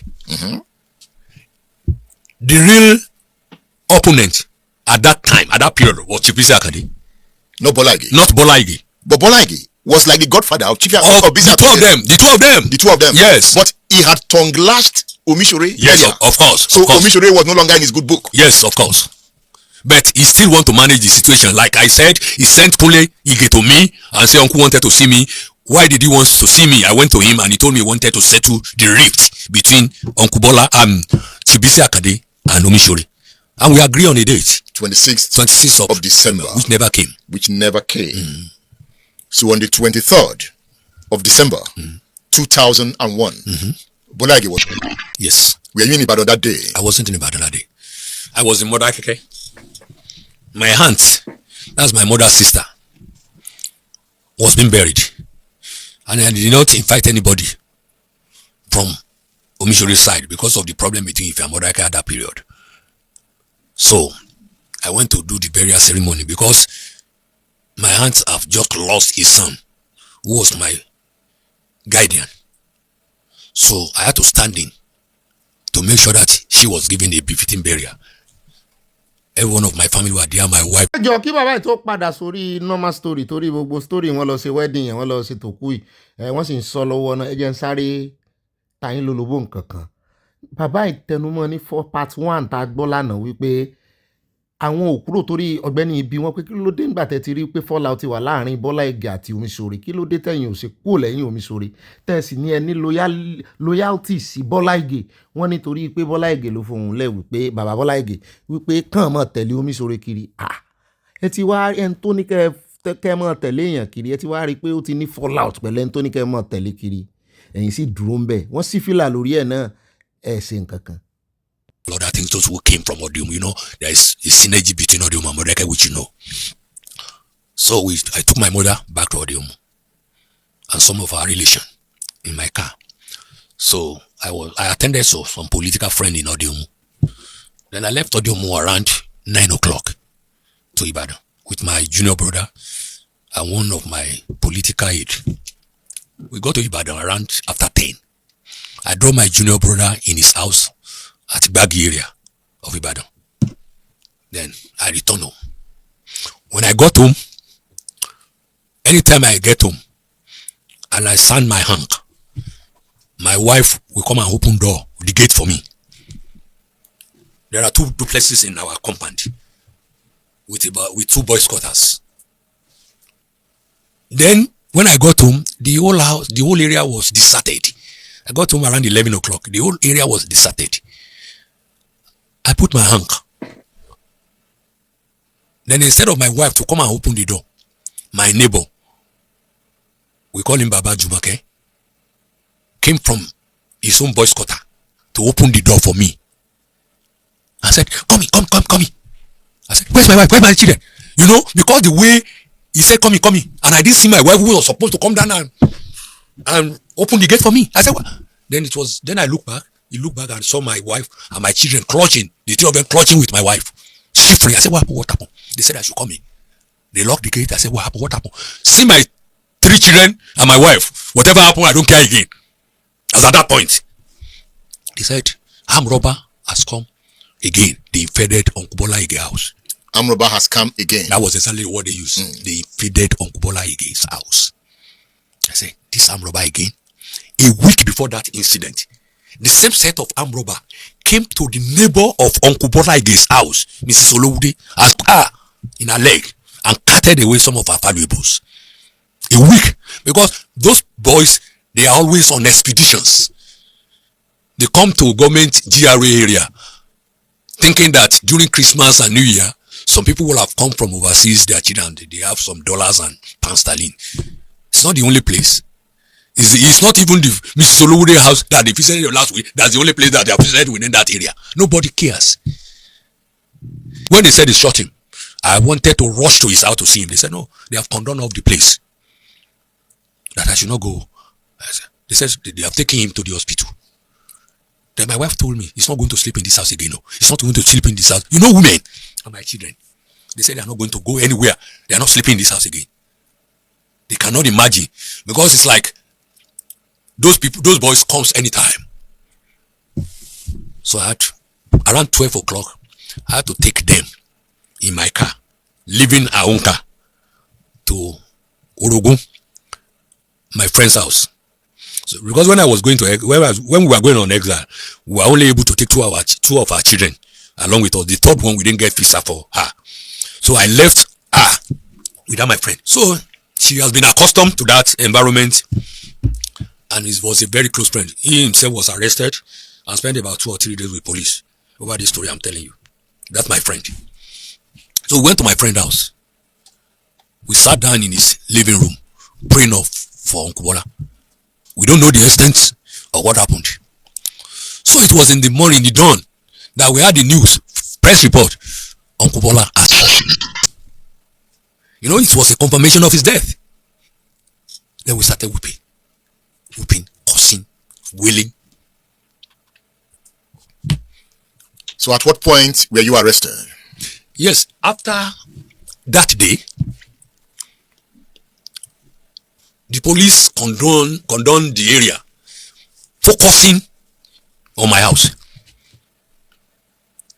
Because they didn't meet me at home, they ransacked the house that morning. So you were just a suspect immediately? Yes, immediately. Why?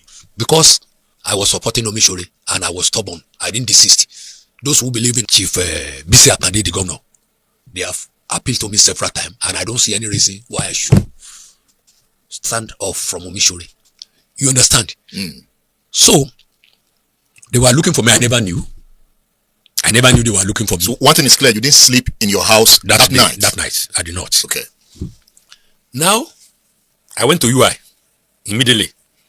I called Omishore. You know, there's no telephone that period of time. I called Omishore at UI Exchange. I told him, have you heard what happened? He said, yes. I said, how did you hear? He said, the president of the country called him. Obasanjo called him that they have assassinated Uncle Bola Ige. And he said, where am I? I said, I'm in Ibadan.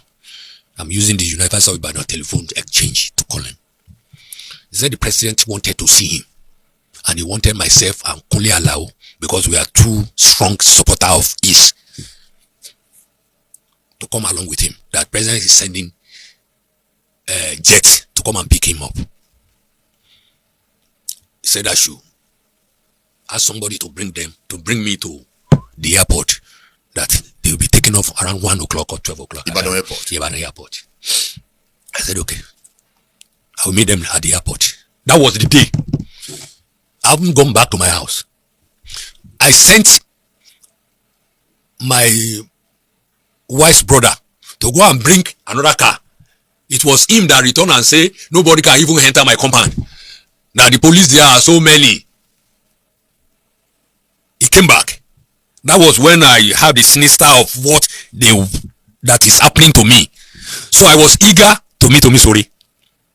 So I went to the airport to meet him. By the time I got to the airport late. Chief Bisi Akande himself had been invited by the president. We were to board the same flight, but Chief Bisi Akande said he cannot take the same flight with us. So the president had to send another jet to come and pick us. They picked Chief Bisi Akande first. Then after, when he must have landed, another Air Force jet came to pick us up.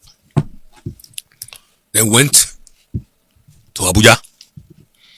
When we got to Abuja, nobody to take us to the villa. Omishore called the villa and they told him to wait, that they are sending somebody to come and pick him. So we waited about 1 hour.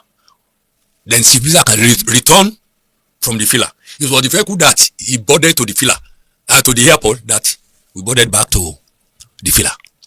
And when we got to the filler, Obasanjo saw us and told us that this crisis in Osun is snowballing and he doesn't like what is happening. That now, Bola has just met with the governor.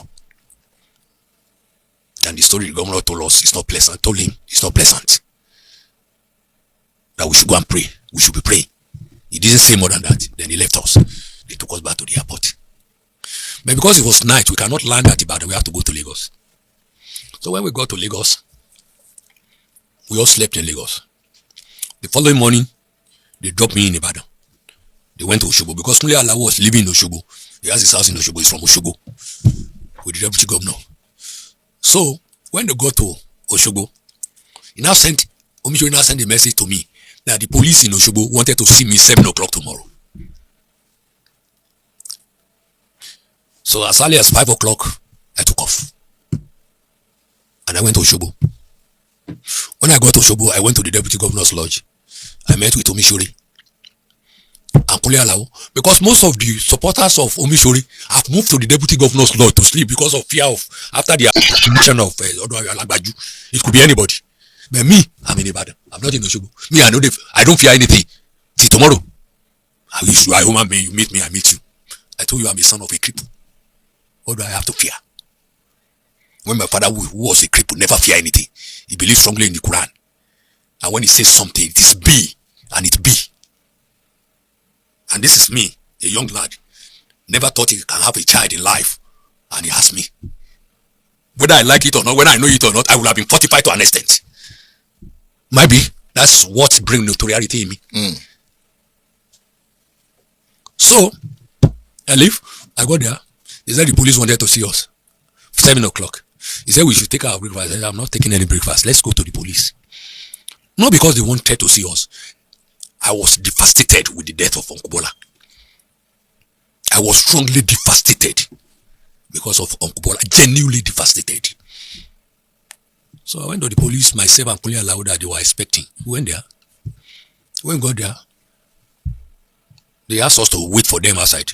They have brought their men from Lagos, about 3 commissioners led by the then AIG Ojomo, Abimola Ojomo, and other police officers. So they were meeting, arranging how they are going to arrest the suspect and all these things. Then we met them. Said, we are just from the deputy governor's house. And he said, you are looking for us. They asked of my name. I said, Oyewale Adesina Jelili. I introduced myself to them as being Jelili Adesina. Kunle Alao introduced himself as being Kunle Alao. We asked to wait outside. And we waited outside. We didn't take our breakfast. That was around 7 o'clock, 8 o'clock, 9, 10, 11, 12, 1. Nobody attended to us. 2, nobody attended to us. And we have not taken our breakfast. We just stood under the canopy waiting for them. Even thinking of food is not part of what bothers us at that time. The 2 of us are genuinely mourning the death of Uncle Bola. So after about 3 o'clock or 4, I can't remember vividly the time, they came out to say they are sorry for keeping us wait. And that they were only looking for 2 star suspects. Then we asked, tell us their name so that we can send for them. We have been waiting so long here. They said they were looking for Jalo and Lele. It was at that time I told them that I'm Jalo. And Lele said, I'm Lele. Who is Lele? Kunle Alao? Kunle Alao. His nickname was Lele. So when they now knew that I am Jalo and Kunle was Lele, the whole atmosphere changed. At that period, I never saw Lele until about 7 days later, or 15 days later. They dispatched us to different places. They started their interrogation. So much that I never knew they have gone to Ibadan to arrest my wife. They put my wife was in detention in Osogbo for about 4 days at first instance. So they started the interrogation. And truth in every situation will set you free. You have to be truth when situation like that happens. You don't need to lie. Otherwise, you'll be looking for an avenue to cover some lies. So why I did not see Lele? Lele did not see me. What we are putting down was like the two of us are sitting down in the same place. Because at that time we knew that you cannot survive with lie. Were you surprised that you were declared a suspect? I was so surprised. I never forgave those who pointed at me, and they will see the wrath of God till they die. Who pointed at you? I don't know. I don't know. Might be my association with Omishore. They just thought because Omishore was the star suspect. But because he has humility, I mean what they call it, immunity. At that time, they can't arrest him as a deputy governor. So the best bet is for them to arrest those who are very close to him. Maybe they can, get out information if he is a culprit. It's not that they said I killed Bola Ige. Even in the proof of evidence I gave you, nobody mentioned my name throughout. Except when. But you were charged with conspiracy and murder. Based on circumstantial evidence. Not based on fact. Based on circumstantial evidence that I'm a friend to Omishore. And Omishore and Chibisa Kade is quarreling. And one of the supporters of Omishore was attacked. So maybe it was a reprisal attack that they have to leave Ife and use my house to stay to go and kill like whoever did anybody stay in your house that day? When me self do, when I was not even in my house, how can somebody stay in my house? Nobody. And at that time there is a lot of internecine problem between Ife and Modern at that time. So there's no way I could have even allowed any Ife man to come near me at that time. There was nobody. So it's just an hypothesis. They are just putting 1 plus 2 together. At that time, let me tell you what happened. When the thing was fresh, the first person that gave statement to the police was Muyiwa, who was at the scene of the offense, and Olofu, who was the gate man, and Akan, who was the steward, and the security that went to it and come back. They were the one that gave their first statement when the thing was fresh.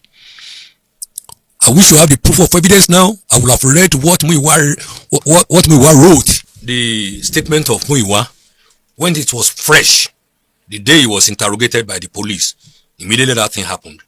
He said, Muyiwa Ige. Ó dá oúnjẹ bí ẹni pé kíní yóò ní part 3 o, yóò ní part 3 ó ti gùn irọ́ lè gba gbogbo time ẹ mọ́ bínú á tún padà wá lọ́la á tún mẹ́nu lé ṣùgbọ́n ìtẹ́ bá fẹ́ gbọ́ gbogbo fúlù ẹ lọ sọ́dọ̀ ọ̀dọ̀ Obilo lórí YouTube ẹ rí gbogbo ẹ̀wò ń bẹ̀ láti bẹ̀rẹ̀ dópin ṣùgbọ́n àwa ń gé díẹ̀díẹ̀ ni yóò gba gbogbo time wa torí bàbá mẹ́nu lé statement tí Muyiwa kọ ní àgọ́ ọlọ́pàá ogun gbọ̀nàgbọ̀nà ṣùgbọ́n àná ti gbọ́rí àti gbèrí lórí ìròyìn lórí ìkànnì níbi tí Muyiwa gangan fúnra rẹ̀ ọ̀dọ̀ Obilo iná ló wá tó ti ganu sí máìkì kó yàtọ̀ sí tí Muyiwa fẹnu ara rẹ̀ sọ ṣùgbọ́n ń jọ bẹ́ẹ̀ ni pé bàbá fẹ́ fàyọ lórí ọ̀rọ̀ statement yẹn á sọ lọ́la gbogbo ọ̀rọ̀ tán ti wá sọ lẹ́yìn kí lẹ́yìn lérò torí bàbá yìí wọ́n rán èèyàn lóòótọ́ wọ́n sì sọ wọ́n ní bọ́n ṣe rí nù ṣùgbọ́n kí ló wá dé tó jẹ́ wípé bàbá sì kàràn mọ́ Omishore wọn àìjámọ́ lẹ́yìn ẹkùn náà fi ṣe ń bù jẹ́ pé tó sì líǹkì yín mọ́ Omishore tó wá pè yín látà broad pé ẹ wálé tó jẹ́ kẹ́ ẹ mọ́ Omishore ẹ ti rí pé òun àti Omishore gan ò fi gbogbo ara ṣe mọ́ ẹ̀yin ti wá ẹ̀kọ̀yìn sí bàbá nínú ẹ̀ náà kì í ṣe pé bóyá ẹ̀ bàbá ṣe o ṣùgbọ́n ẹ ti mú Omishore gẹ́gẹ́ bí ọ̀rọ̀ yìí ò sí dá sí oníkun ló mọ̀ọ́ká ẹ jẹ́ àpàdé lọ́la